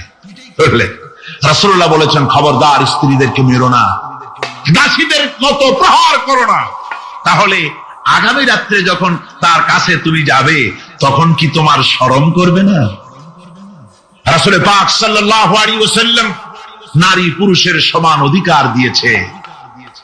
ভালোবাসা এবং মহব্বত থাকতে হবে, একে অপরের উপরে বাজিমাত করার প্রতিযোগিতা থাকা উচিত নয়। স্বামী হয়েছেন বলে তিনি একেবারে নওয়াবজাদা রাসূলুল্লাহ খান হয়ে যাবে, তা না। আবার স্ত্রী স্বামীকে গোলাম হিসাবে ব্যবহার করবে, তাও না। ভালোবাসা, শ্রদ্ধা, পারস্পরিক মহব্বত হিসেবে মর্যাদা সমান রাখা হয়েছে। কিন্তু মাঝে মধ্যে দেখা যায়, কিছু অভিযোগ পাওয়া যায়, স্ত্রীরা এমনও করে স্বামীকে একেবারে গোলামদের মতোই রাখে। এই রকমের এক শ্রেণীর আছে। সমান অধিকারের চিন্তা নিয়ে স্বামী নির্যাতনের কোনো প্রশ্নই ওঠে না। রাসূলুল্লাহ আবার মর্যাদা পুরুষের এক ধাপ বাড়ায় দিয়েছেন। আল্লাহর নবী বলেছেন, এই পৃথিবীতে মানুষকে যদি আমি মানুষের সামনে সেজদা করার জন্য যদি অর্ডার করতাম, তাহলে দুনিয়ার সমস্ত নারীদেরকে অর্ডার করতাম তার স্বামীকে সেজদা করার জন্য। মর্যাদা বাড়ানো রয়েছে, কিন্তু অধিকার সমান অধিকার দেওয়া হয়েছে। ইসলাম নারীর অধিকার দিয়েছে, স্বামী স্ত্রীর মহব্বত এবং ভালোবাসা সৃষ্টি করে দিয়েছেন। এটা আল্লাহর নিয়ামত। আমার বন্ধুগণ, আজকে আমার সমাজে বলা হচ্ছে নারীদেরকে ঠকাইছে ইসলাম। বলে কি দিয়ে ঠকানো হলো? বলে ইসলাম ঠকিয়েছে একটা ছেলে সমান দুইটা মেয়ে। একটা ছেলেতে যা পাবে, দুইটা মেয়েতে তাই পায়, এই জন্য মেয়েকে ঠকানো হয়েছে। একথা বলেছেন আমাদের দেশের সুপ্রিম কোর্টের একজন চিফ জাস্টিস, অবসরপ্রাপ্ত, নাম নেব না আমি।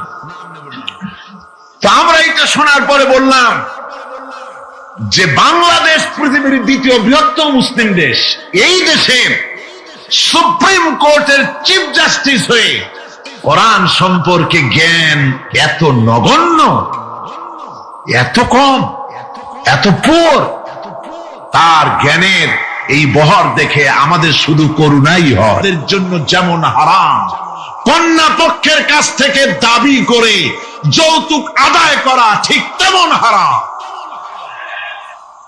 আমি আজকের এই বিশাল জনতাকে জিজ্ঞেস করি, আপনারা যারা সন্তানের পিতা আছেন, ছেলের বাপ, এই মাহফিলে যারা আছেন, কন্যা পক্ষের কাছ থেকে যৌতুক নামক শুকরের মাংস আর পায়খানা খাবেন না, রাজি আছেন? কারা কারা রাজি? দুহাত উঁচু করে দেখান, হাত উঁচু করে রাখেন, হাত উঁচু করে রাখেন। আলহামদুলিল্লাহ। হাত নামান, হাত নামান, হাত নামান। অনেক ছোট ছোট ছেলেরাও হাত তুলেছে।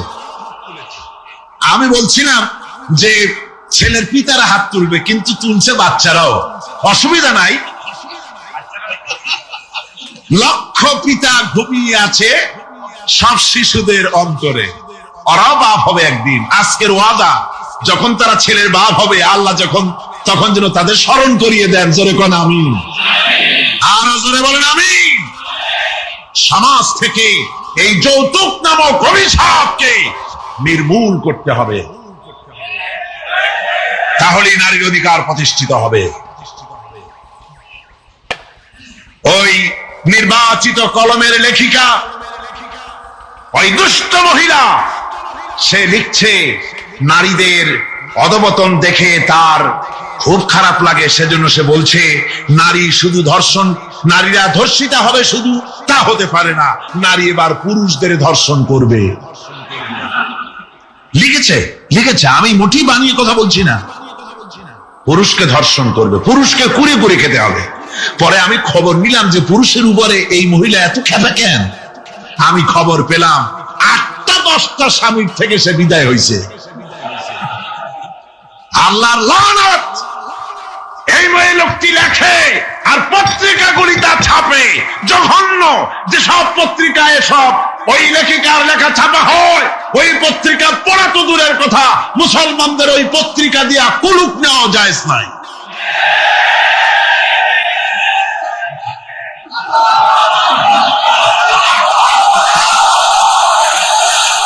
আমার মুসলমান ভাইরা, নারীর সম্মান কে দিল? যারা বলেন কে দিল?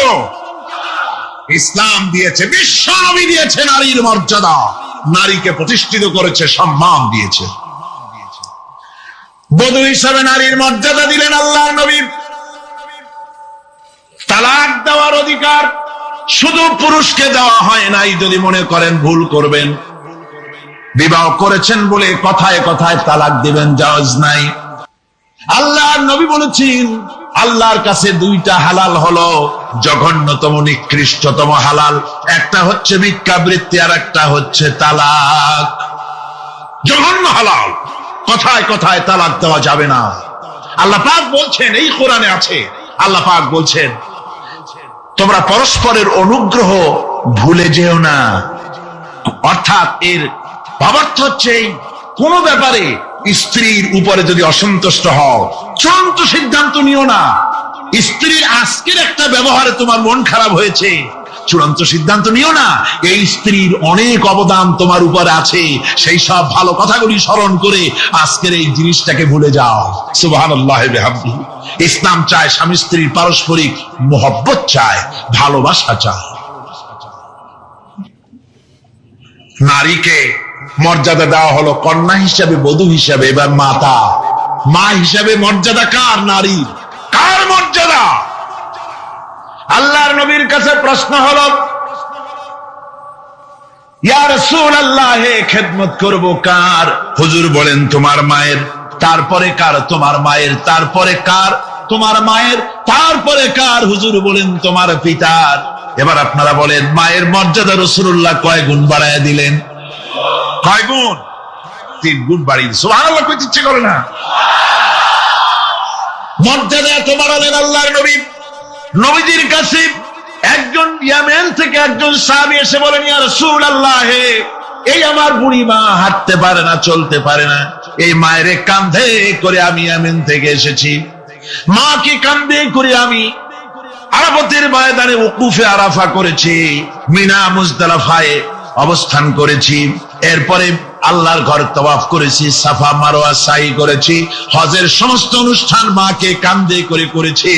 ইয়া রাসূলুল্লাহ, মায়ের হক আদায় হয়েছে নাকি? আল্লাহ রাসূল বললেন, না, মায়ের হক আদায় হয় না।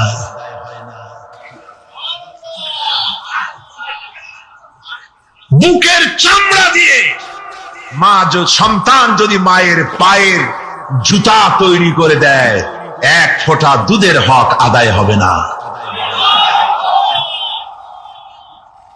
এমন সময় তোমার ছিল যখন তুমি গলা শুকিয়ে যাচ্ছে, কথা বলতে পারো না, তোমার ভাষা কান্না। ভাষা কি? ছোট্ট শিশু, ভাষা তার কান্না। ক্ষুধা লেগেছে বলতে পারে না, পিপাসা লেগেছে বলতে পারে না। ওই বাচ্চা যখন কাঁদতে থাকে, মায়ের কলিজার সঙ্গী স্নেহের তার জোড়ানো আছে, মায়ের কলিজায় আঘাত লেগে যায়। মায়ের হাতে যত কাজ থাকুক না কেন, সমস্ত কাজ ছেড়ে রেখে বাচ্চাটাকে কোলের সাথে জড়াইয়া দুধটা মুখের মধ্যে দিয়ে দেয়। বাচ্চা যখন দুধের চোষা মারে, একটা ফোঁটা যখন গলার মধ্যে চলে গেল, একটা মৃত্যু মানুষ কি জিন্দা করে দিতে পারলে যে সওয়াব হতো, আল্লাহ রাব্বুল আলামিন ওই সওয়াব মায়ের আমলনামায় লিখে দেন। পীর সাহেবের সামনে আমি পীরের বিরোধী নই, হক্কানি পীরদের বিরোধী নই, আসল কথাটা শোনাচ্ছি। পীর সাহেবের সামনে কমলা লেবু আঙ্গুর বেদানা দিলে, মোরগ রান্না করে, ভালো ভালো খাবার রান্না করে তারে খাওয়ালে আল্লাহ যা খুশি না হবেন। আপনার বুড়া বাপ বুড়ি মা, তাকে যদি কাছে বসাইয়া ভালো করে রান্না করে ওই খাবারটা যদি নিজের বুড়া মা বা বুড়ি মাকে যদি খাওয়াই দিতে পারেন, আল্লাহ রাব্বুল আলামিনের আরশে আজিম খুশি হয়ে যায়। মা বাপের দোয়া বেশি কবুল। কার দোয়া বেশি কবুল? মা বাপের দোয়া কবুল। কোরআন শরীফে, হাদিস শরীফে কোথাও নাই যে পীর সাহেব মাওলানা সাহেব দোয়া করলে তা কবুল হবেই। 50-50 হতেও পারে, নাও হতে পারে। রাসূলুল্লাহ বলেছেন, তিনজনের দোয়া অবশ্যই কবুল হবে। মুস্তাজাবুদ দাওয়াত হচ্ছেন তিনজন, তিনজনের দোয়া কবুল হয়ে যাবে। একজন হতেছে মুসাফির, প্রবাস জীবন যাপন করে কসরের নামাজ পড়ে, তার দোয়া কবুল। 2 নম্বরে মাজলুম ব্যক্তি, যে অত্যাচারিত, তার দোয়া আল্লাহর দরবারে মঞ্জুর। 3 নম্বরে মা বাপ যদি সন্তানের জন্য দোয়া করে, আল্লাহ রাব্বুল আলামিন ওই দোয়া কবুল করে নেন। অবশ্যই দোয়া মঞ্জুর। মা বাপের দোয়া তার সন্তানের জন্য অবশ্যই মঞ্জুর, 100% সিউরিটি। কে দিয়েছেন? রাসূল পাক সাল্লাল্লাহু আলাইহি ওয়াসাল্লাম বলেছেন। সুতরাং যেখানে 100 ভাগ সম্ভাবনা, সেখানে যায় না। সেখানে একটা চাদর নাই এই শীতে, কাপড় নাই, মশারি নাই, খাবার নাই, আর কোথাও কোনো হুজুরের নাম শুনলে ভালো ভালো খাবার নিয়ে হুজুরের সামনে হাজির। উল্টা কাম হইতেছে না? কোন উল্টা কাজ হচ্ছে না? মা বাপের দোয়া বেশি কবুল হবে। হযরতে বাইজিদ বুস্তামি রাহমাতুল্লাহ আলাইহি, বাচ্চা মানুষ, মা অসুস্থ, গভীর রাত্রে মায়ের ঘুম ভেঙে গেছে, বলছে, বাবা পিপাসায় অস্থির হয়ে গেছে, তাড়াতাড়ি করে একটু পানি নিয়ে আসো। ছেলে পানি আনতে গেল, পানি আনতে দেরি হয়ে গেছে, এসে দেখে মা ঘুমিয়ে গেছেন। মায়ের শিয়রে দাঁড়ায় আছেন পানি নিয়ে। ঠান্ডার রাত, ফজরে রক্ত হয়ে গিয়েছে, মায়ের ঘুম ভেঙে গেল। ঘুমের থেকে জেগে দেখে ছেলে কাঁপতেছে, হাতে পানির গ্লাস। বাবা কাঁপো কেন, পানি কেন হাতে? ছেলে বলে, মা তোমার কি মনে নাই, পানি চেয়েছিলে, ঘরে পানি ছিল না বলে বাইরের থেকে পানি এনে দেখি তুমি ঘুমায় গেছো। মা বলছে, বাবা গ্লাসটা আমার শিয়রে রেখে তুমি ঘুমাইলে না কেন? ছেলে বলে, মা পানি নিয়ে দাঁড়িয়ে রইলাম, আবার যদি তোমার ঘুম ভাঙে পানি চাও, সময় মতো যদি দিতে না পারি তোমার কষ্ট হবে, তাই পানি নিয়ে সারা রাত তোমার শিয়রে দাঁড়ানো। মা তাড়াতাড়ি করে কলিজার টুকরা সন্তান শিশু বাইজিদকে বিছানায় কম্বল দিয়া ঘুম পড়ায় দিয়া উযু করে ফজরের নামাজ আদায় করে সেজদায় পড়ে কান্দেন আর বলে, রব্বুল আলামিন, আমার কচি বাইজিদ আমার জন্য যা করলো আমার কলিজা খুশি হয়ে গেছে। আল্লাহ, আমি মা হয়ে আমার বাইজিদের জন্য দোয়া করি, তুমি আমার বাইজিদকে সুলতানুল আরিফিন বানাইয়া দিও। রব্বুল আলামিন দোয়া মঞ্জুর করলেন। মা বাপের দোয়া আল্লাহর দরবারে বেশি কবুল হয়ে যায়। আল্লাহ পাক বলেন, মা বাপ এত কষ্ট করেছে তোমার জন্য, ওয়াসাইনাল ইনসানা বিওয়ালিদাইহি ইহসানা হামালাতুহু উম্মুহু কুরহা ওয়া ওয়াদাআতুহু কুরহা। আমি বিশ্বের সমস্ত মানুষকে অর্ডার করেছি, তোমরা তোমাদের নসিহত করেছি, উপদেশ দিয়েছি, তোমরা তোমার মা বাপকে সম্মান করবে। তোমার মা, আল্লাহ বলছেন, কে বলছেন? তোমার মা তোমাকে গর্ভধারণ করেছে অত্যন্ত কষ্টের সাথে, ডেলিভারিও করেছে অত্যন্ত কষ্টের সাথে। তোমার মা তুমি গর্ভে থাকাকালীন কত কষ্ট হয়েছে তা বোঝার জন্য তোমার গর্ভবতী স্ত্রীর দিকে তাকাও, তাহলে টের পাবা কি কষ্টটা তোমার মা তোমাকে নিয়ে করেছে। সুবহানাল্লাহি ওয়া বিহামদিহি। আর মাকে আল্লাহ ধৈর্য দিয়েছে। সন্তান হাঁটু দিয়া গুতা মারে, পেটের মধ্যে মাথা দিয়া গুতা মারে, তারপরে এই যন্ত্রণা, এই কষ্ট সহ্য করে সন্তান ডেলিভারি পর্যন্ত এই কষ্ট সইতে থাকে। আমার মাঝে মধ্যে চিন্তা হয় যে পুরুষের যদি গর্ভধারণের কোনো ব্যবস্থা থাকত, আর পুরুষের যা মেজাজ, সন্তান হইলেই ঠ্যাং ধরে মারতো একটা আছাড়, যে পেটের মধ্যে বসে এত গুতুগুতি করছিলি কেন? কিন্তু মা, সুবহানাল্লাহ, সুবহানাল্লাহ বলে, সবার খাওয়া দাওয়া হয়ে গেছে, মা তো আগে খাই না, সকলের খাওয়া দাওয়া হয়ে গিয়েছে, এক পেট ক্ষুধা নিয়ে খেতে বসেছে। শেষের দিকে বেলা 3:30 4টার মতো হয়ে গেছে, তখন খেতে বসেছে। কোলের মধ্যে অথবা পাশেই তার বাচ্চা পায়খানা করে দিয়েছে। এতটুকুনো বিরক্ত হয় নাই, বাচ্চাটাকে ক্ষুধার পিঠির ভিতরে রেখে খাবার থালা সরায় দিয়া ওই বাচ্চা ছেলেকে উঠায় নিয়ে পায়খানা পরিষ্কার করে ধুয়া মুছা সাফ করে বাচ্চার গালের উপরে চুমা দিয়া কোলে নিয়ে আবার খেতে বসলো। মা, এই মাকে কি করে ভুলে যাও? মানুষ তো আমি নিতান্ত খারাপ না, তবে এই মাঝে মধ্যে একটু নামাজ পড়ি না, তাতে কি আমার ইমান নষ্ট হয়েছে? আমি বলি, ভাই ইমানই তো নাই, নষ্ট হবে কি? ইমান থাকলে না নষ্ট হবে? ইমান নাই। সুতরাং একজন মুসলমান যদি নামাজ না পড়ে, নিজেকে মুসলমান বলে দাবি করার কোন হক তার নাই, দাবি করার অধিকার নাই। নামাজ হচ্ছে জিন্দেগি, নামাজটাই মূলত জিন্দেগি। নামাজটা কি? জিন্দেগি। আল্লাহ রাব্বুল আলামিন শিখাচ্ছেন, قل إن صلاتي ونسكي ومحياي ومماتي لله رب العالمين। মোহাব্বতের সাথে সবাই পড়েন, قل إن صلاتي ونسكي ومحياي ومماتي لله رب العالمين। বলো আমার নামাজ, বলো আমার নামাজ, আমার কোরবানি, আমার হায়াত, আমার মত সবকিছুই আল্লাহ রব্বুল আলামিনের জন্য নিবেদিত। আমার বেঁচে থাকা, আমার মরে যাওয়া সব আল্লাহর জন্য। সে আল্লাহ রব্বুল আলামিন, তার জন্য সবকিছু নিবেদিত করতে হবে। আল্লাহ পাকের গোলাম আমাদের বানিয়েছেন, আল্লাহ আমাদের গোলামি করা লাগবে। আর গোলামির নমুনা যাকাত দিয়া, হজ দিয়া, দান দিয়া, সদকা দিয়া, কোন জিনিস দিয়ে নামাজের মতো গোলামির উৎকৃষ্ট প্রমাণ বা নমুনা আর কিছুতে নাই। আমি যে গোলাম, তার উৎকৃষ্ট প্রমাণ হচ্ছে নামাজ। নামাজেই একটা মানুষ গোলামির অনুভূতিতে তাকে নিয়ে যায়। বাদশাহ হোক, মন্ত্রী হোক, পীর হোক, মৌলানা হোক, মুহাদ্দিস হোক, বড় লোক হোক, গরিব হোক, পুরুষ হোক, নারী হোক, যাই হোক, নামাজে দাঁড়াইলো, একেবারে কান্ডারে ধরিয়া কানের কাছে হাত দিয়া, হাত দুটা বাঁধিয়া মাথা নিচের দিকে দিয়ে দাঁড়ায় গেল। কিসের মতো? আসামির মতো, গোলামের মতো। সুবহানাল্লাহ।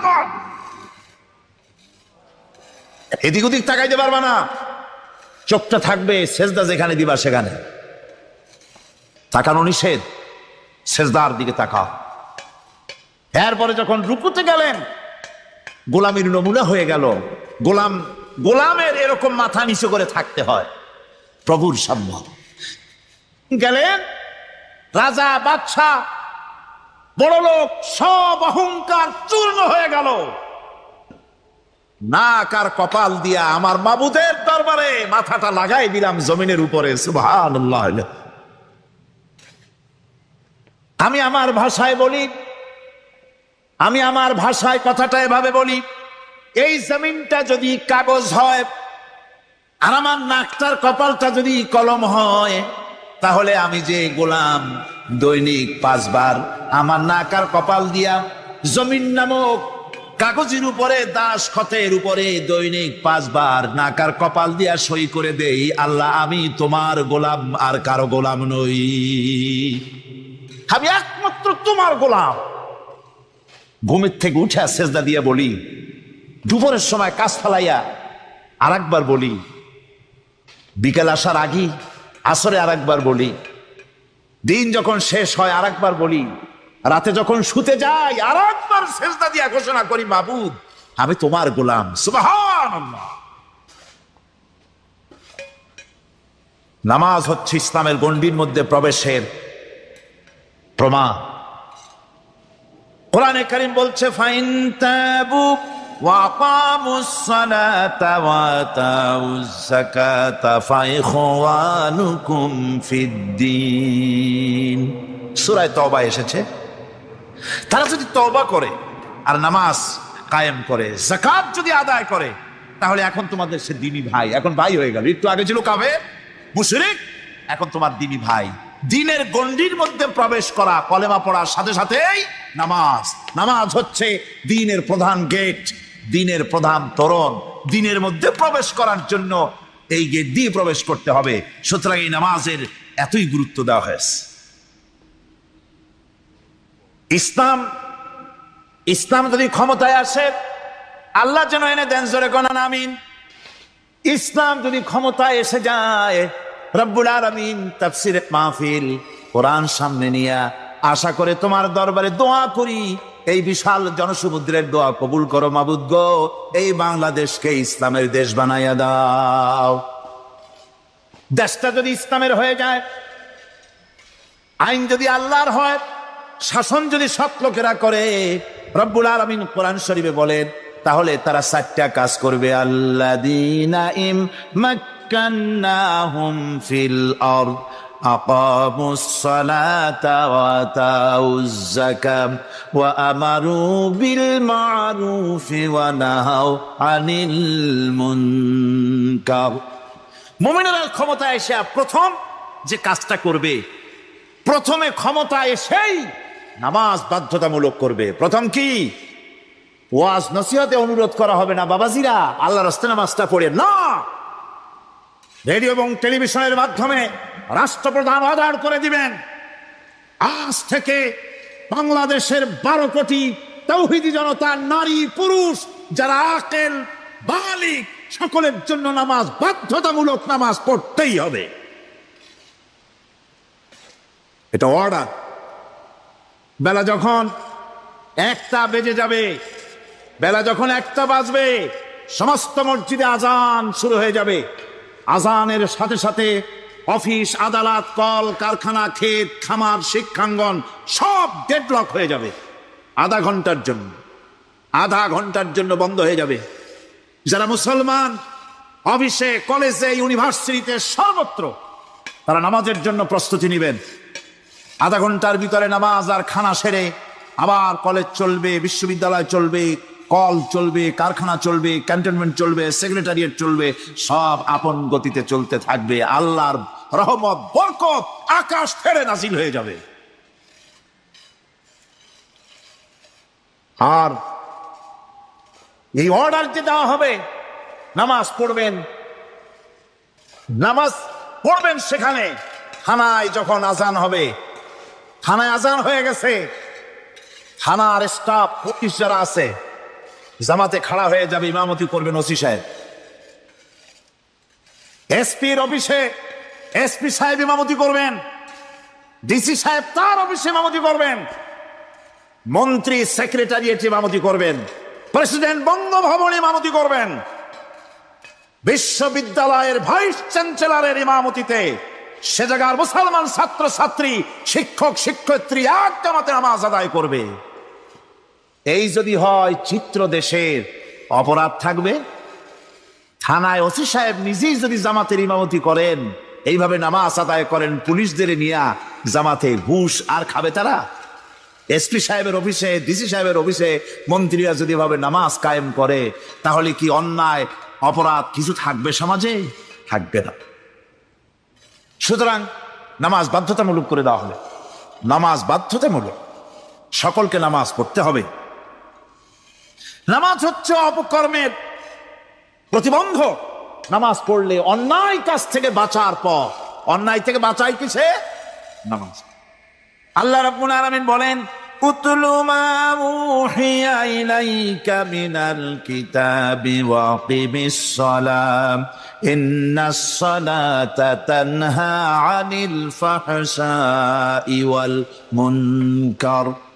হে নবী, এই কিতাব তেলাওয়াত করো যা তোমার প্রতি অবতীর্ণ করা হয়েছে, এই কিতাব তেলাওয়াত করো আর নামাজকে প্রতিষ্ঠা করো। নিঃসন্দেহে নামাজ মানুষকে পাপাচার থেকে বাঁচায়া দেয়। অশ্লীলতা, পাপাচার থেকে মানুষকে বাঁচায় কে? জোরে চিল্লায় এখন কে? নামাজ। এই নামাজ মানুষকে অন্যায় কাজ থেকে বাঁচায় দেয়। নামাজ যে মানুষকে অন্যায় কাজ থেকে বাঁচায়, কেমনে বাঁচায়? আমরা যে নামাজ পড়ি, এই নামাজে তো আমাদেরকে অন্যায় কাজ থেকে বাঁচাইতে পারে না। নামাজি বহুত মানুষ আছে অন্যায় করে, করে কিনা? কন না করে না? করে। নামাজি অথচ অন্যায় করে। আর আল্লাহ বলছেন নামাজিকে, নামাজ তাকে অশ্লীলতা থেকে ফিরায়। তাহলে কথা কাটটা ঠিক? আল্লাহটা জোরে বলেন, কাটটা ঠিক? অবশ্যই আমার আল্লাহর কথা হক। আমি ভুল করতেছি, আমি যেন কোথাও ভুল করতেছি, সামথিং ইজ রং, কোথাও যেন আমরা ভুল করে বসতেছি, সেই ভুলটা কি আমরা আবিষ্কার করতে চেষ্টা করবো ইনশাআল্লাহ। প্রথম যে কথাটা সেটা হচ্ছে যে আমরা যা নামাজে পড়ি আমরা তা বুঝি না। কথা ঠিক কিনা? আমি যদি এখন প্রশ্ন করি সামি আল্লাহু লিমান হামিদা অর্থ কি কন, ফার্স্ট ডিভিশনে কয়েকটা লেটার নিয়ে ফেল করবেন এরকম লোক আছেন না নাই? সুবহান রাব্বিয়াল আলা অর্থ কি জানি না, সুবহান রাব্বিয়াল আযীমের অর্থ কি জানি না, দোয়া কুনুত অর্থ কি জানি না, তাশাহুদ অর্থ কি জানি না, সূরা ফাতিহার অর্থ কি জানি না। এমন কি উযুর মধ্যে কয়টা ফরজ তা অনেকের জানা নাই। কথা কি বেশি বললাম না ঠিক বলছি? একজনে জিজ্ঞেস করলো, মিয়া উযুতে কয় ফরজ? কয় হুজুর কি মনে করেন যে বুঝি জানি না? এটা তো সাধারণ ব্যাপার, বলেন না কয় ফরজ? উযুতে তো 17 ফরজ। কি কি? কয় হাত ধোয়া, পাও ধোয়া, মুখ ধোয়া, নাক ধোয়া, চোখ ধোয়া, জিহ্বা ধোয়া, মাথা ধোয়া। বলতে বলতে গুনে দেখা গেল প্রায় 19টার মতো বলছে। বলা হলো, মিয়া বললেন আপনি উযুতে ফরজ 17টা, কইলেন আপনি 19টা। কয় হুজুর জানি আরো, বলি না আপনাদের ভয়তে। উযু জানে না, নামাজ জানে না, তাকে এই নামাজ কেমনে ফিরাবে অন্যায় কাজ থেকে? কথা বুঝতে পেরেছেন? নামাজে আল্লাহু আকবার বললাম, এরপরে সানা পড়লাম, তারপরে সূরা ফাতিহা পড়লাম। সূরা ফাতিহার ভিতরে যে সমস্ত কথাগুলি বললাম সেই কথাগুলি বুঝি না, কি বলেছি তাও জানি না। এরপরে সুবহান রাব্বিয়াল আলা বলেছি, সুবহান রাব্বিয়াল আযীম বলেছি, সামি আল্লাহু লিমান হামিদা বলেছি, অর্থ কি জানি না। আল্লাহ তা শুনতে পান, যে ব্যক্তি আল্লাহর প্রশংসা করেন তিনি তা শুনতে পান। নামাজের মধ্যে আইডিয়া দেওয়া হচ্ছে, তুমি যে আল্লাহর জন্য নামাজ পড়তেছো, প্রশংসা করতেছো, এটা এমন নয় যে আল্লাহ পাক দেখছেন না বা শুনতেছেন না। তুমি যা বলতেছো, প্রশংসা করতেছো, আল্লাহ পাক তা শুনতে পাচ্ছেন। সামি আল্লাহু লিমান হামিদা, সুবহান রাব্বিয়াল আলা। আমি মহান সর্বশ্রেষ্ঠ আল্লাহ রাব্বুল আলামিনের পবিত্রতা ঘোষণা করছি, আমি তার প্রশংসা করছি। সূরা ফাতিহার কি আমরা বলি আপনারা ব্যাখ্যা দেখে বুঝে নিয়েন, সেগুলি আমি এখানে বলে বাকি কথা সব শেষ করতে পারবো না। নামাজে কি পড়েন সেটা যদি জানতেন, অবশ্যই আল্লাহ রাব্বুল আলামিনের কথা কার্যকরী হয়ে যেত।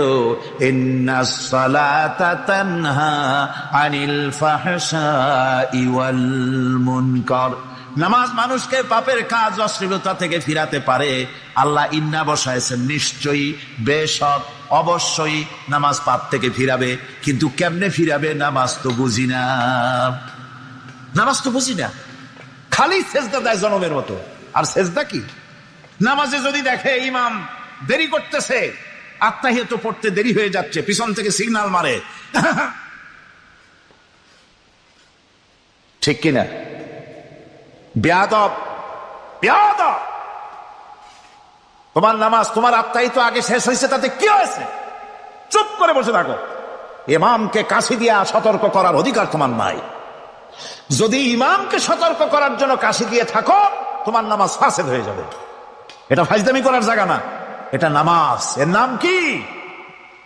ধীরে সুস্থে নামাজ পড়তে হবে। অনেকে মসজিদটারে মনে করে জেলখানা, ঢুকতে যত দেরি, বেরোতে পারলে যেন বাসে যান ছটফট করে। সিনেমার মধ্যে গিয়ে ঘন্টার পর ঘন্টা বসে থাকে, খারাপ লাগে না? মসজিদে কেরাত যদি একটু লম্বা পড়ে, পিছনে বসে খালি কি যে করে, মনে মনে বলতে থাকে যে ইমাম এমন কাঁচা ছাড়া ছাড়ি না। আর গান যখন শোনে, শুনতেই থাকে, কত মজা, ঘুম আসে না। নওয়াজুবিল্লাহ কর। সুতরাং নামাজে কি পড়েন সেটা আপনাকে বুঝতে হবে। সঠিকভাবে নামাজ পড়ার পরও যদি কোনো মানুষের সঠিকভাবে, ভালো করে শোনেন, সঠিকভাবে নামাজ পড়ার পরেও যদি কোনো মানুষ পাপের থেকে না ফেরে, তাহলে বুঝতে হবে একথা, পানি আর সাবান দিয়া কাপড় ধুলে কাপড়ের ময়লা যাবে, কিন্তু পানি আর সাবান দিয়া কয়লা জনমের মতো ধুইলেও কয়লার ময়লা যাবে না। কথা বুঝে আসছে? এর থেকে আর উত্তম দৃষ্টান্ত আমার কাছে নাই। নামাজ পড়ার পরেও যদি চরিত্র ভালো না হয়, বুঝতে হবে নামাজ হচ্ছে না, কাঙ্ক্ষিত মানের নামাজ আদায় হচ্ছে না। আল্লাহর নবী বলেছেন, যার নামাজ পাপ কাজ হতে ফিরাতে পারলো না, তার নামাজ নামাজি নয়। আবার শুনুন, রাসূল বলছেন, যার নামাজ তাকে পাপের কাছ থেকে ফিরাতে পারলো না, তার নামাজ নামাজ নয়। নামাজ যদি প্রতিষ্ঠিত থাকতো সমাজে, বেনামাজি মানুষ যদি এসে মঞ্চে দাঁড়ায়া যতই বলতো আমি ক্ষমতায় গেলে এই করব সেই করব, নামাজ প্রতিষ্ঠিত থাকলে পরে বেনামাজিরে কেউ ভোট দিত না। নামাজ যদি প্রতিষ্ঠিত থাকতো, তাহলে অফিসের অফিসার তো দূরের কথা, বেনামাজি অফিসের ঝাড়ুদারের চাকরিও তার কিসমতে যুক্ত না, যদি নামাজ প্রতিষ্ঠিত থাকতেন। এর নাম হলো নামাজ কায়েম হওয়া। নামাজ কায়েম থাকলে এই অবস্থার সৃষ্টি হতো। এই জন্য আল্লাহ পাক বলেছেন, নামাজকে কায়েম করতে হবে। নামাজ হবে সব ভালো কাজের মানদণ্ড। সমস্ত ভালো কাজের মানদণ্ড কি? নামাজ। নামাজ আমাদেরকে বড় রকমের শিক্ষা দেয়। কি শিক্ষা দেয়? নামাজ আমাদের শিখায় ঐক্য আর ভ্রাতৃত্ব। ভ্রাতৃত্বের আর ঐক্যের শিক্ষা দেয়। এক নেতার আনুগত্য করা শিখায়। জামাত যত বড় হোক, ইমাম হবে কয়জন? একজন ইমাম হবে। আর এই ইমাম মানে কি? নেতা। ইমাম মানে কি? নেতা নির্বাচন শিখায় নামাজে। নেতা নির্বাচন কে শিখায়? নামাজ শিখায়। বোঝেন খুব ভালো করে। কিভাবে? মনে করুন, চট্টগ্রাম শাহী মসজিদে ইমাম প্রয়োজন। এখন সেই ইমাম নেওয়ার জন্য ইন্টারভিউ কল করা হলো, বিজ্ঞাপন দেওয়া হলো পত্রিকা। অনেক আলেম আসলেন। ইন্টারভিউ বোর্ডে যারা বসলেন, তারা ইন্টারভিউটা কিভাবে নেবেন? যার মাথার চুল লম্বা বেশি তার ইমামতি দেওয়া হবে, যার লুঙ্গিটা পায়ের গিরার তলে তারে দেওয়া হবে, যার মোস্তা মুখের মধ্যে গিয়া ঢুকছে, হাসি দিলে বুঝাই যায় না হাসে না কান্দে, তারে দিবে। দাড়িগুলা কামাইছে তারে দেবে। সিগারেট খায়, বা অবশ্য চট্টগ্রাম আর সিলেটে সিগারেটের ফতোয়া ভিন্ন রকম। বরিশালে আমি যেখানে জন্মগ্রহণ করেছি, আমার এলাকায় কোনো আলেম যদি সিগারেট খায়, মসজিদের ইমাম তো ভালো, মসজিদ ঝাড়ু দিতেও ঢুকতে দেবে না মসজিদে। এটা এই এলাকার একরকমের কায়দা। আমি এটার ব্যাপারে কথা নাইবে বললাম। তো আপনারা খুঁজে দেখবেন সে সিনেমা দেখে নাকি, মিথ্যা কথা বলে নাকি, বউ পর্দায় থাকে নাকি। এগুলি মাইক্রোস্কোপ যন্ত্র দিয়ে ইমামের মাথা থেকে পা পর্যন্ত দেখবেন কিনা কন। আচ্ছা এবার কন তো দেখি, এই ইমাম সাহেব ইমামতি করবে কতজন লোকের?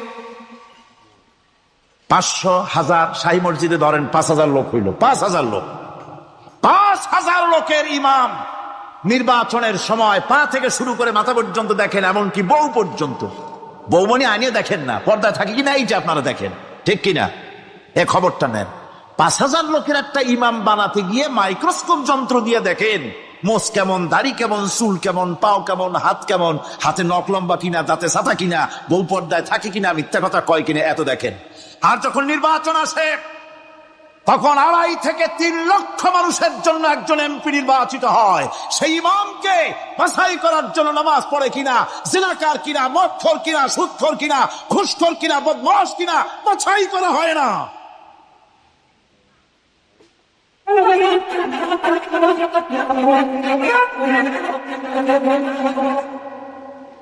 নামাজ আমাদেরকে এটা শিখায় ইমাম কেমনে বানাইতে হবে। কন সুবহানাল্লাহ। নামাজ ঐক্য শিখায়, নামাজ ভ্রাতৃত্ব শিখায়, নামাজ পারস্পরিক মহব্বত শিখায়, নামাজ নেতা কেমন হওয়া উচিত, নেতা নির্বাচন শিখায়। আবার নেতা ভুল করলে তার ভুল বলা যাবে না, এরকম হতে পারবে না। নামাজের ভিতরে ইমাম যদি ভুল করলে আপনি লোকমা দিবেন, সুবহানাল্লাহ, আল্লাহু আকবার বলবেন। যদি তিনি সংশোধন না হলেন আবার দেন, তাতেও সংশোধন হলো না আবার দেন। 3 বার লোকমা দেওয়ার পর যদি ভুল সংশোধন না করে নামাজ ছেড়ে দেন, ইমামকে বের করে দেন, নতুন ইমাম নিয়োগ করেন। যারা ক্ষমতায় যাবে, আপনি রাষ্ট্রের ইমাম যারে বানাবেন, সেই রাষ্ট্রীয় ইমাম যদি জনগণের ইচ্ছার বিরুদ্ধে যদি চলে, 1 বার লোকমান দেন, 2 বার লোকমান দেন, 3 বার দেন, তারপরেও যদি না নামে, ঘট ধরে নামে না। নামাজ আপনাকে নেতা নির্বাচন, নেতাকে প্রতিষ্ঠিত রাখা, নেতার আনুগত্য আপনাকে শেখায়। নামাজ লাইন সোজা করে দাঁড়াতে হবে। লাইন যদি বাঁকা করেন আপনার কলজেটা ওরকম বাঁকা হয়ে যাবে। কোন নাউযুবিল্লাহ। নামাজের কাতারে যার কারণে নামাজের কাতার বাঁকা হবে, পুরা কাতারের জন্য আল্লাহর কাছে ওই লোকটা দায়ী হয়ে যাবে। নামাজ শৃঙ্খলা শিখায়। সুবহানাল্লাহ কইতে ইচ্ছা করে না? নামাজ শৃঙ্খলা শিখায়, শৃঙ্খলা বোধ শিখায়, সোজা হয়ে দাঁড়ায়। তারপরে ঐক্য এবং মহব্বত শিখায়। নামাজের ভিতরে যখন দাঁড়ায় গেলেন, আমির দাঁড়ালো, ফকির দাঁড়ালো, মন্ত্রী দাঁড়ালো, তার ড্রাইভারও দাঁড়ায় গেল, একই কাতারে দাঁড়ায় গেছে। নামাজ পড়তে গিয়ে ড্রাইভারের পাও গিয়ে লেগেছে মন্ত্রীর গায়ে। নামাজ শেষ হওয়ার পর মন্ত্রীর বাবার ক্ষমতা নাই এ কথা বলার যে বেটা ড্রাইভার সরিমদ্দি, তোর পাও লেগেছে আমার পায়ে, তোর চাকরি সুদ্ধা দোজকে পাঠায় দেব। পারবে বলতে? পারবে না। মিয়া মন্ত্রী সাহেব, এটা তোমার সেক্রেটারিয়েট না, এটা আল্লাহর ঘর। এটা কার ঘর?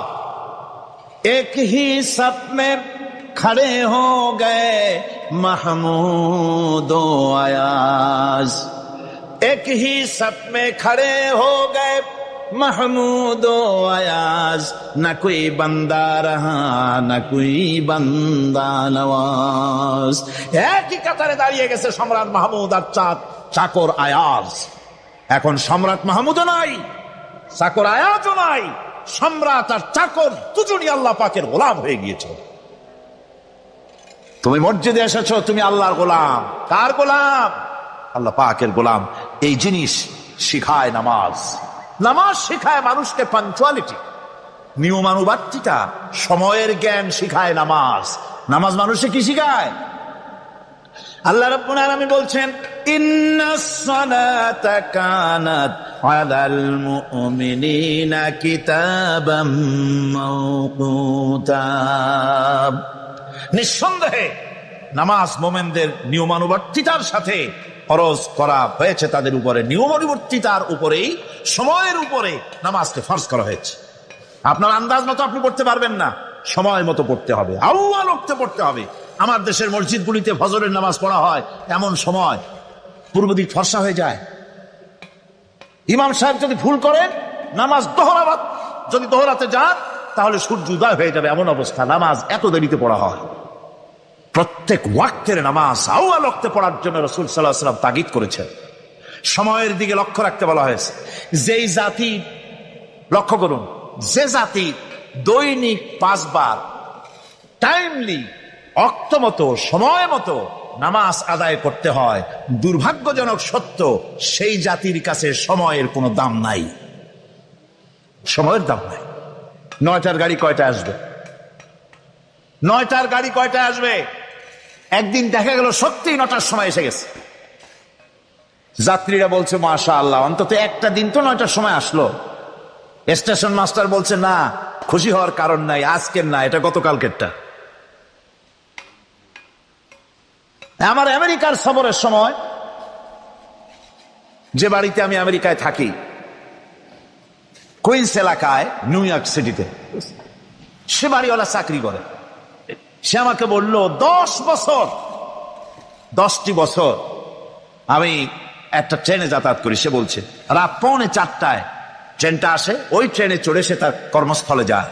বলল 10টা বছর আমি এখানে আছি, 10 বছরের ভিতরে এই ট্রেনটা 1 মিনিটের জন্য এদিক ওদিক করলো না। ঠিক 3:45 এসে হাজির হয়ে গেছে। ঝড় হোক, বৃষ্টি হোক, স্নো পড়ুক, বরফ পড়ুক, টাইমলি চলতেছে। দুনিয়ায় ভিন্ন জাতিরা যে উন্নতি করে, তার পেছনে সময়ের জ্ঞান তাদের অনেক বেশি আমাদের থেকে। কথা ঠিক কিনা? আমাদের সময়ের জ্ঞান নাই, সময়ের কোনো মূল্য আমরা দেই না। 2টার সময় মিটিং হবে, মন্ত্রী সাহেব আসেন 5টার সময়, ঠিক কিনা?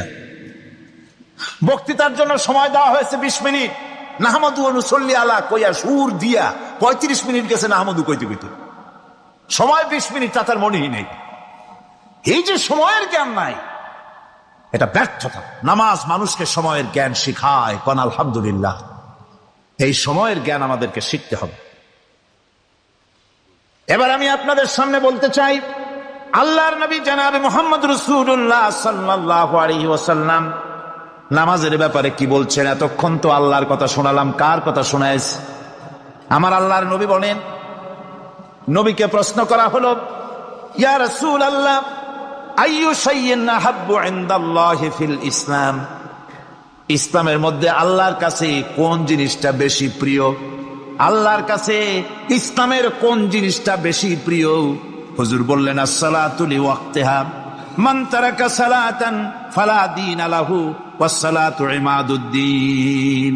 আল্লাহর কাছে সবচাইতে বেশি প্রিয় হচ্ছে নামাজ। সবচাইতে প্রিয় কি? নামাজ। ওয়াক্তমতো নামাজ আদায় করা আল্লাহ পাকের বেশি প্রিয়। আর এই নামাজ হচ্ছে দ্বীনের খুঁটি। এটা দ্বীনের কি? খুঁটি। এই যে খুঁটিগুলো আছে, খুঁটিগুলো ফালাই দিলে তারপর আপনার এই প্যান্ডেল থাকবে? থাকবে না। বিল্ডিং এর পিলার ভেঙে দেন, বিল্ডিং টিকবে? ঘরের খুঁটিগুলি উড়ায় ফেলেন, ঘর টিকবে? টিকবে না। দ্বীনের খুঁটি হচ্ছে নামাজ। লা দীনা লিমান লা সালাতা লাহু। যার কাছে দ্বীন নাই, যার কাছে নামাজ নাই, তার কাছে কি নাই? দ্বীন নাই, ঈমান নাই। আল্লাহর নবী বলেছেন, ওয়ান জাবির রাদিয়াল্লাহু তাআলা আনহু قال قال رسول الله صلى الله عليه وسلم بين العبد وبين الكفر ترك الصلاة। আল্লাহ পাকের নবী বলেন, আল্লাহর বান্দার মুমিন, আল্লাহর বান্দার কাফের, দুইজনের মধ্যে পার্থক্য হলো, যে ব্যক্তি নামাজ পড়ে সে আল্লাহর গোলাম, যে নামাজ পড়ে না সে কাফের হয়ে গেল। যে নামাজ পড়লো না সে কাফের হয়ে গেল।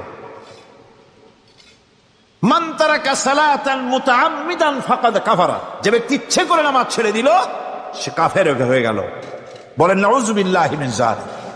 এই জন্য নামাজ আদায় করা বাধ্যতামূলক প্রত্যেকটি মুসলমানের জন্য।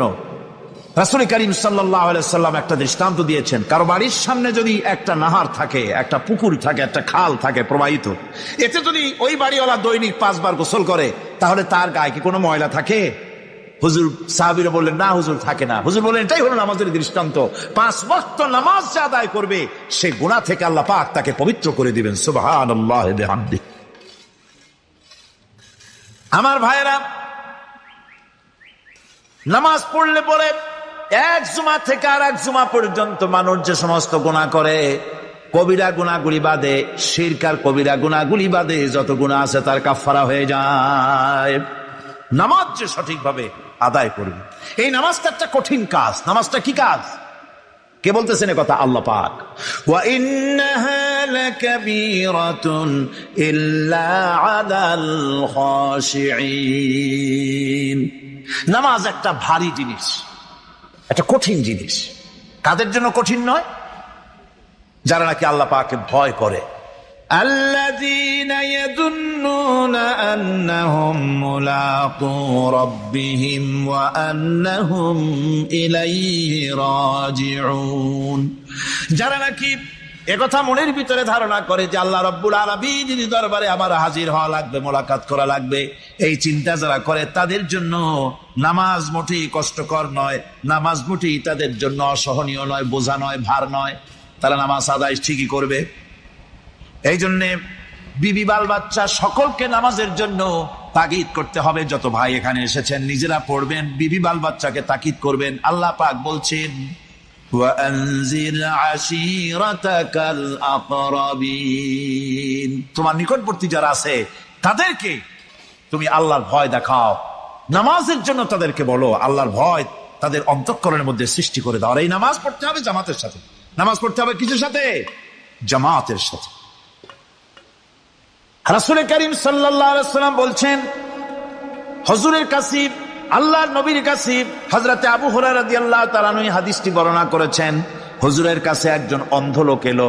সেই অন্ধ লোক এসে বললেন, হুজুর আমি তো চোখে দেখি না, জামাতের যে গুরুত্বের কথা আপনি বললেন, আমাকে কি রুখসত দেওয়া যায় নাকি? আমি অনেক সময় সাথী সঙ্গী পাই না, আমাকে কি রুখসত দেওয়া যায় নাকি? হুজুর বললেন, হ্যাঁ তোমাকে রুখসত দেওয়া গেল। অন্ধ যখন হেঁটে যাচ্ছিলেন, নবীজি তাকে আবার ডাকলেন, ডেকে জিজ্ঞেস করলেন, অন্ধ নামাজের মসজিদের আজান কি তোমার কানে যায়? বলে হ্যাঁ আমি আজান শুনি। হুজুর বললেন, আজানের জবাব দিবা, মসজিদে এসে জামাতে নামাজ পড়বা। একজন অন্ধকে রুখসত দেওয়া হয় নাই। মসজিদে আজান শোনার পর ঘরে বসে যদি নামাজ আদায় করেন, নামাজের হক আদায় হবে না। হুজুর সাল্লাল্লাহু আলাইহি ওয়াসাল্লাম বলেছেন, মসজিদে আজান হওয়ার পর যে ব্যক্তি ঘরে বসে নামাজ পড়ে, আমার ইচ্ছা হয় ঘরটা আগুন দিয়ে জ্বালায় দেই। কে বলতেছেন? রাহমাতুল লিল আলামিন বলতেছেন। রাহমাতুল লিল আলামিন বলতেছেন, ঘরের মধ্যে যদি মেয়ে লোক আর বাচ্চারা যদি না থাকতো, তাহলে আমার ইচ্ছা হয় আমি বলি আগুন দিয়ে ঘরটারে জ্বালায় দাও। এই ঘরের মহব্বতেই তো সে বাইর হয় না। নামাজের এত বড় গুরুত্ব দেওয়া হয়েছে। আমার বন্ধুগণ, এই নামাজের জামাতি আল্লাহর নবী জীবনের শেষ নামাজ জামাতে আদায় করেছেন। জীবনের শেষ নামাজটাও জামাতে আদায় করলেন। তখন তার এমন অবস্থা, এত অসুস্থ, দাঁড়াতে পারেন না, হাঁটতে পারেন না। দুইজন সাহাবীর কাঁধের উপরে ভর করে তারপরে বহু কষ্ট করে মসজিদে গিয়ে নামাজ আদায় করেছেন। খুতবা দিয়েছেন। বললেন, খুতবা দিতে গিয়ে বললেন, আজ থেকে মসজিদে নববীর চতুর্দিকের সকলের দরজা বন্ধ হয়ে যাবে, শুধু আবু বকরের দরজাটা খোলা থাকবে। আল্লাহর নবী বললেন, আল্লাহ রাব্বুল আলামিন এই পৃথিবীতে তার এক বান্দাকে জাগতিক সব সম্পদ দিতে চেয়েছিলেন, কিন্তু সে বান্দা সব জাগতিক সম্পদকে উপেক্ষা করে মাবুদের সঙ্গে দেখা করা বেশি জরুরি, বেশি পছন্দ মনে করেছেন। এতটুকুন কথা নবীজি বললেন, কেউ কিছু বুঝলো না। হযরতে আবু বকর রাদিয়াল্লাহু তাআলা আনহু হুজুরের এই কথা শুনে কাঁদতে কাঁদতে তিনি অস্থির হয়ে যাচ্ছেন। সাহাবীরা চিন্তা করলেন, হুজুর কান্না কার কথা বলেছেন, তাতে কান্নার কি আছে? বয়োবৃদ্ধ, জ্ঞান বৃদ্ধ হযরতে আবু বকর রাদিয়াল্লাহু তাআলা আনহু বুঝতে পেরেছেন, এই পৃথিবীর সব সম্পদ তো আল্লাহ হুজুরকেই দিতে চেয়েছিলেন। তিনি সমস্ত সম্পদকে উপেক্ষা করে তার মাবুদের সঙ্গে দেখা করার জন্য প্রস্তুতি নিয়েছেন। তার মানে হলো আল্লাহ নবী বিদায় হয়ে যাবেন, আমরা নবী থেকে এতিম হয়ে যাব। নবীজি ঘরের মধ্যে প্রবেশ করলেন, প্রচন্ড জ্বর এলো। এই প্রচন্ড জ্বর নিয়ে তিনি শুয়ে আছেন, কখনো বেহুশ কখনো হুশ। এর মধ্যে সারা আজান হয়ে গেল। সাহাবীরা বহুক্ষণ অপেক্ষা করে হযরত আবু বকরের ইমামতিতে নামাজ শুরু করলেন। হুজুরের হুশ এলো, প্রশ্ন করলেন, আয়েশা রে এখন কোন সময়? হযরত আয়েশা বলেন, ইয়া রাসূলুল্লাহি, মসজিদে নববীতে নামাজ শুরু হয়ে গেছে, সাহাবীরা অনেকক্ষণ অপেক্ষা করে আমার বাবার ইমামতিতে নামাজ পড়তেছে সবাই, কিন্তু সাহাবীরা কেঁদে কেঁদে নামাজের মধ্যে কাঁদতে কাঁদতে অস্থির হয়ে যাচ্ছে। তাদের মনে ধারণা হয়েছে নবীজির পেছনে নামাজ পড়ার কিসমত থেকে তারা মাহরুম হয়ে গেল। নবীজি বলেন, আয়েশা দরজা খুলে দাও আর আমার মাথাটা একটু উঁচু করে ধরো, আমি একটু নামাজের দৃশ্যটা দেখি। দরজা খুলে দেওয়া হলো, নবীজির মাথা উঁচু করে ধরা হলো। নামাজের জামাতের দৃশ্য দেখে নবীজি আবার শুয়ে পড়লেন। হযরত আয়েশা লক্ষ্য করে দেখেন নবীজির দুই চোখের কোনা দিয়া পানি পড়তেছে। মা আয়েশা জিজ্ঞেস করেন, ইয়া রাসূলুল্লাহ, নামাজের দৃশ্য দেখে চোখে কেন পানি এলো? হুজুর বলেন, আয়েশা রে, এটা কোনো দুঃখের পানি নয়, এটা তৃপ্তির পানি। এই যে জামাত নামাজ পড়তেছে লোকেরা, এই জামাত কায়েমের জন্য তায়েফের ময়দানে অনেক রক্ত আমার ঝরেছে, উহুদের ময়দানে দান্দান মোবারক শহীদ হয়েছে, সাহাবায়ে কেরাম জীবন দিয়েছে। এই যে জামাত আমি দেখতে পেলাম, ভবিষ্যতের একটা ছবি যেন চোখে ধরা পড়লো। আমার মনে হলো কিয়ামত পর্যন্ত এই পৃথিবীতে আমার যত উম্মত আসবে তারা এইভাবে করে জামাতে নামাজ আদায় করবে। নবীজি মাথার কাছে মালাকুল মউত যখন এসে গেছেন, আমার ভাইরা, এই পৃথিবীতে যত নবীরা এসেছিলেন মৃত্যুর সময় সমস্ত নবীরা শেষ কথা যেটা বলেছেন, হাদিস, সমস্ত নবীরা উম্মতের জন্য মৃত্যুর মুহূর্তে শেষ কথা যেটা বলেছেন সেটা হলো আসসালাত, আসসালাত, নামাজ, নামাজ। আমার নবী যখন বিদায় হয়ে যান, বিদায় মুহূর্তে মেয়ের কথা বললেন না, কলিজার টুকরা নাতির কথা বললেন না, জামাইয়ের কথা বললেন না, স্ত্রীর কথা বললেন না, মৃত্যুর সময় শেষ কথা বললেন আসসালাত, আসসালাত ওয়া মা মালাকাত আইমানুকুম, নামাজ, নামাজ, আমার উম্মতেরা নামাজ, আমার উম্মতেরা নামাজ ছেড়ে দিও না, নামাজ। যে নবী উম্মতের জন্য এত কাঁদলেন, নামাজের জন্য এত কথা বলে গেলেন, আল্লাহ রাব্বুল আলামিন নামাজের জন্য এত নির্দেশ করলেন, নবীজি ইন্তেকালের সময় নামাজের কথা বলে দিলেন, সেই মুসলমান আজ নামাজ আদায় করে না, নামাজ পড়ে তো নামাজ শুদ্ধ হয় না। হযরতে হুযায়ফা রাদিয়াল্লাহু তাআলা আনহু, তিনি একবার ইয়েমেন সফর করেছিলেন, এক মসজিদে নামাজ পড়লেন, একজনকে তিনি নামাজ পড়তে দেখলেন, নামাজ পড়তে দেখে তিনি অপেক্ষা করলেন, লোকটার নামাজ হয়ে যাওয়ার পর তিনি প্রশ্ন করলেন, আল্লাহর বান্দা, তুমি কতদিন এরকমের নামাজ পড়তেছ? তিনি বললেন, প্রায় 40 বছর তো হবে আমি এরকম নামাজ পড়তেছি। হযরতে হুযায়ফা বলেন, তুমি কি আমারে চেনো? কয়, না, চিনি না। হযরত হুযায়ফা বললেন, আল্লাহর বান্দা শোনো, আমি হচ্ছি আল্লাহর নবী মুহাম্মদুর রাসূলুল্লাহ সাল্লাল্লাহু আলাইহি সাল্লামের সাহাবী হুযায়ফা। ও আল্লাহর বান্দা, তুমি যেভাবে নামাজ পড়েছ এইরকম যদি 40 বছর নামাজ পড়ে থাকো, আল্লাহর কসম করে বলি, নবীজি যে নামাজ শিখাইছেন তোমার সে নামাজ হয় নাই, রাসূলুল্লাহ নামাজ হয় নাই। নামাজ পড়লেই হবে না, রাসূলুল্লাহ বলেছেন, সাল্লু কামা রাআইতুমুনি উসাল্লি, নামাজ পড়ো সেইভাবে যেভাবে আমারে পড়তে দেখো। বিশ্বাস করুন ভাইরা, নামাজ যদি না হয়, হরতাল করিয়া, মিছিল করিয়া, বিক্ষোভ করিয়া, যে কোনো আন্দোলন করে ইসলামকে বিজয়ী করা যাবে না যতক্ষণ পর্যন্ত নামাজ সহি না হবে। নামাজ হচ্ছে ফাউন্ডেশন, নামাজ নাই কিচ্ছু নাই। ঠুকঠাক করে 2টা সেজদা দিয়ে উঠে যাবেন, আপনার ইসলামী আন্দোলনের 4 পয়সার দাম নাই।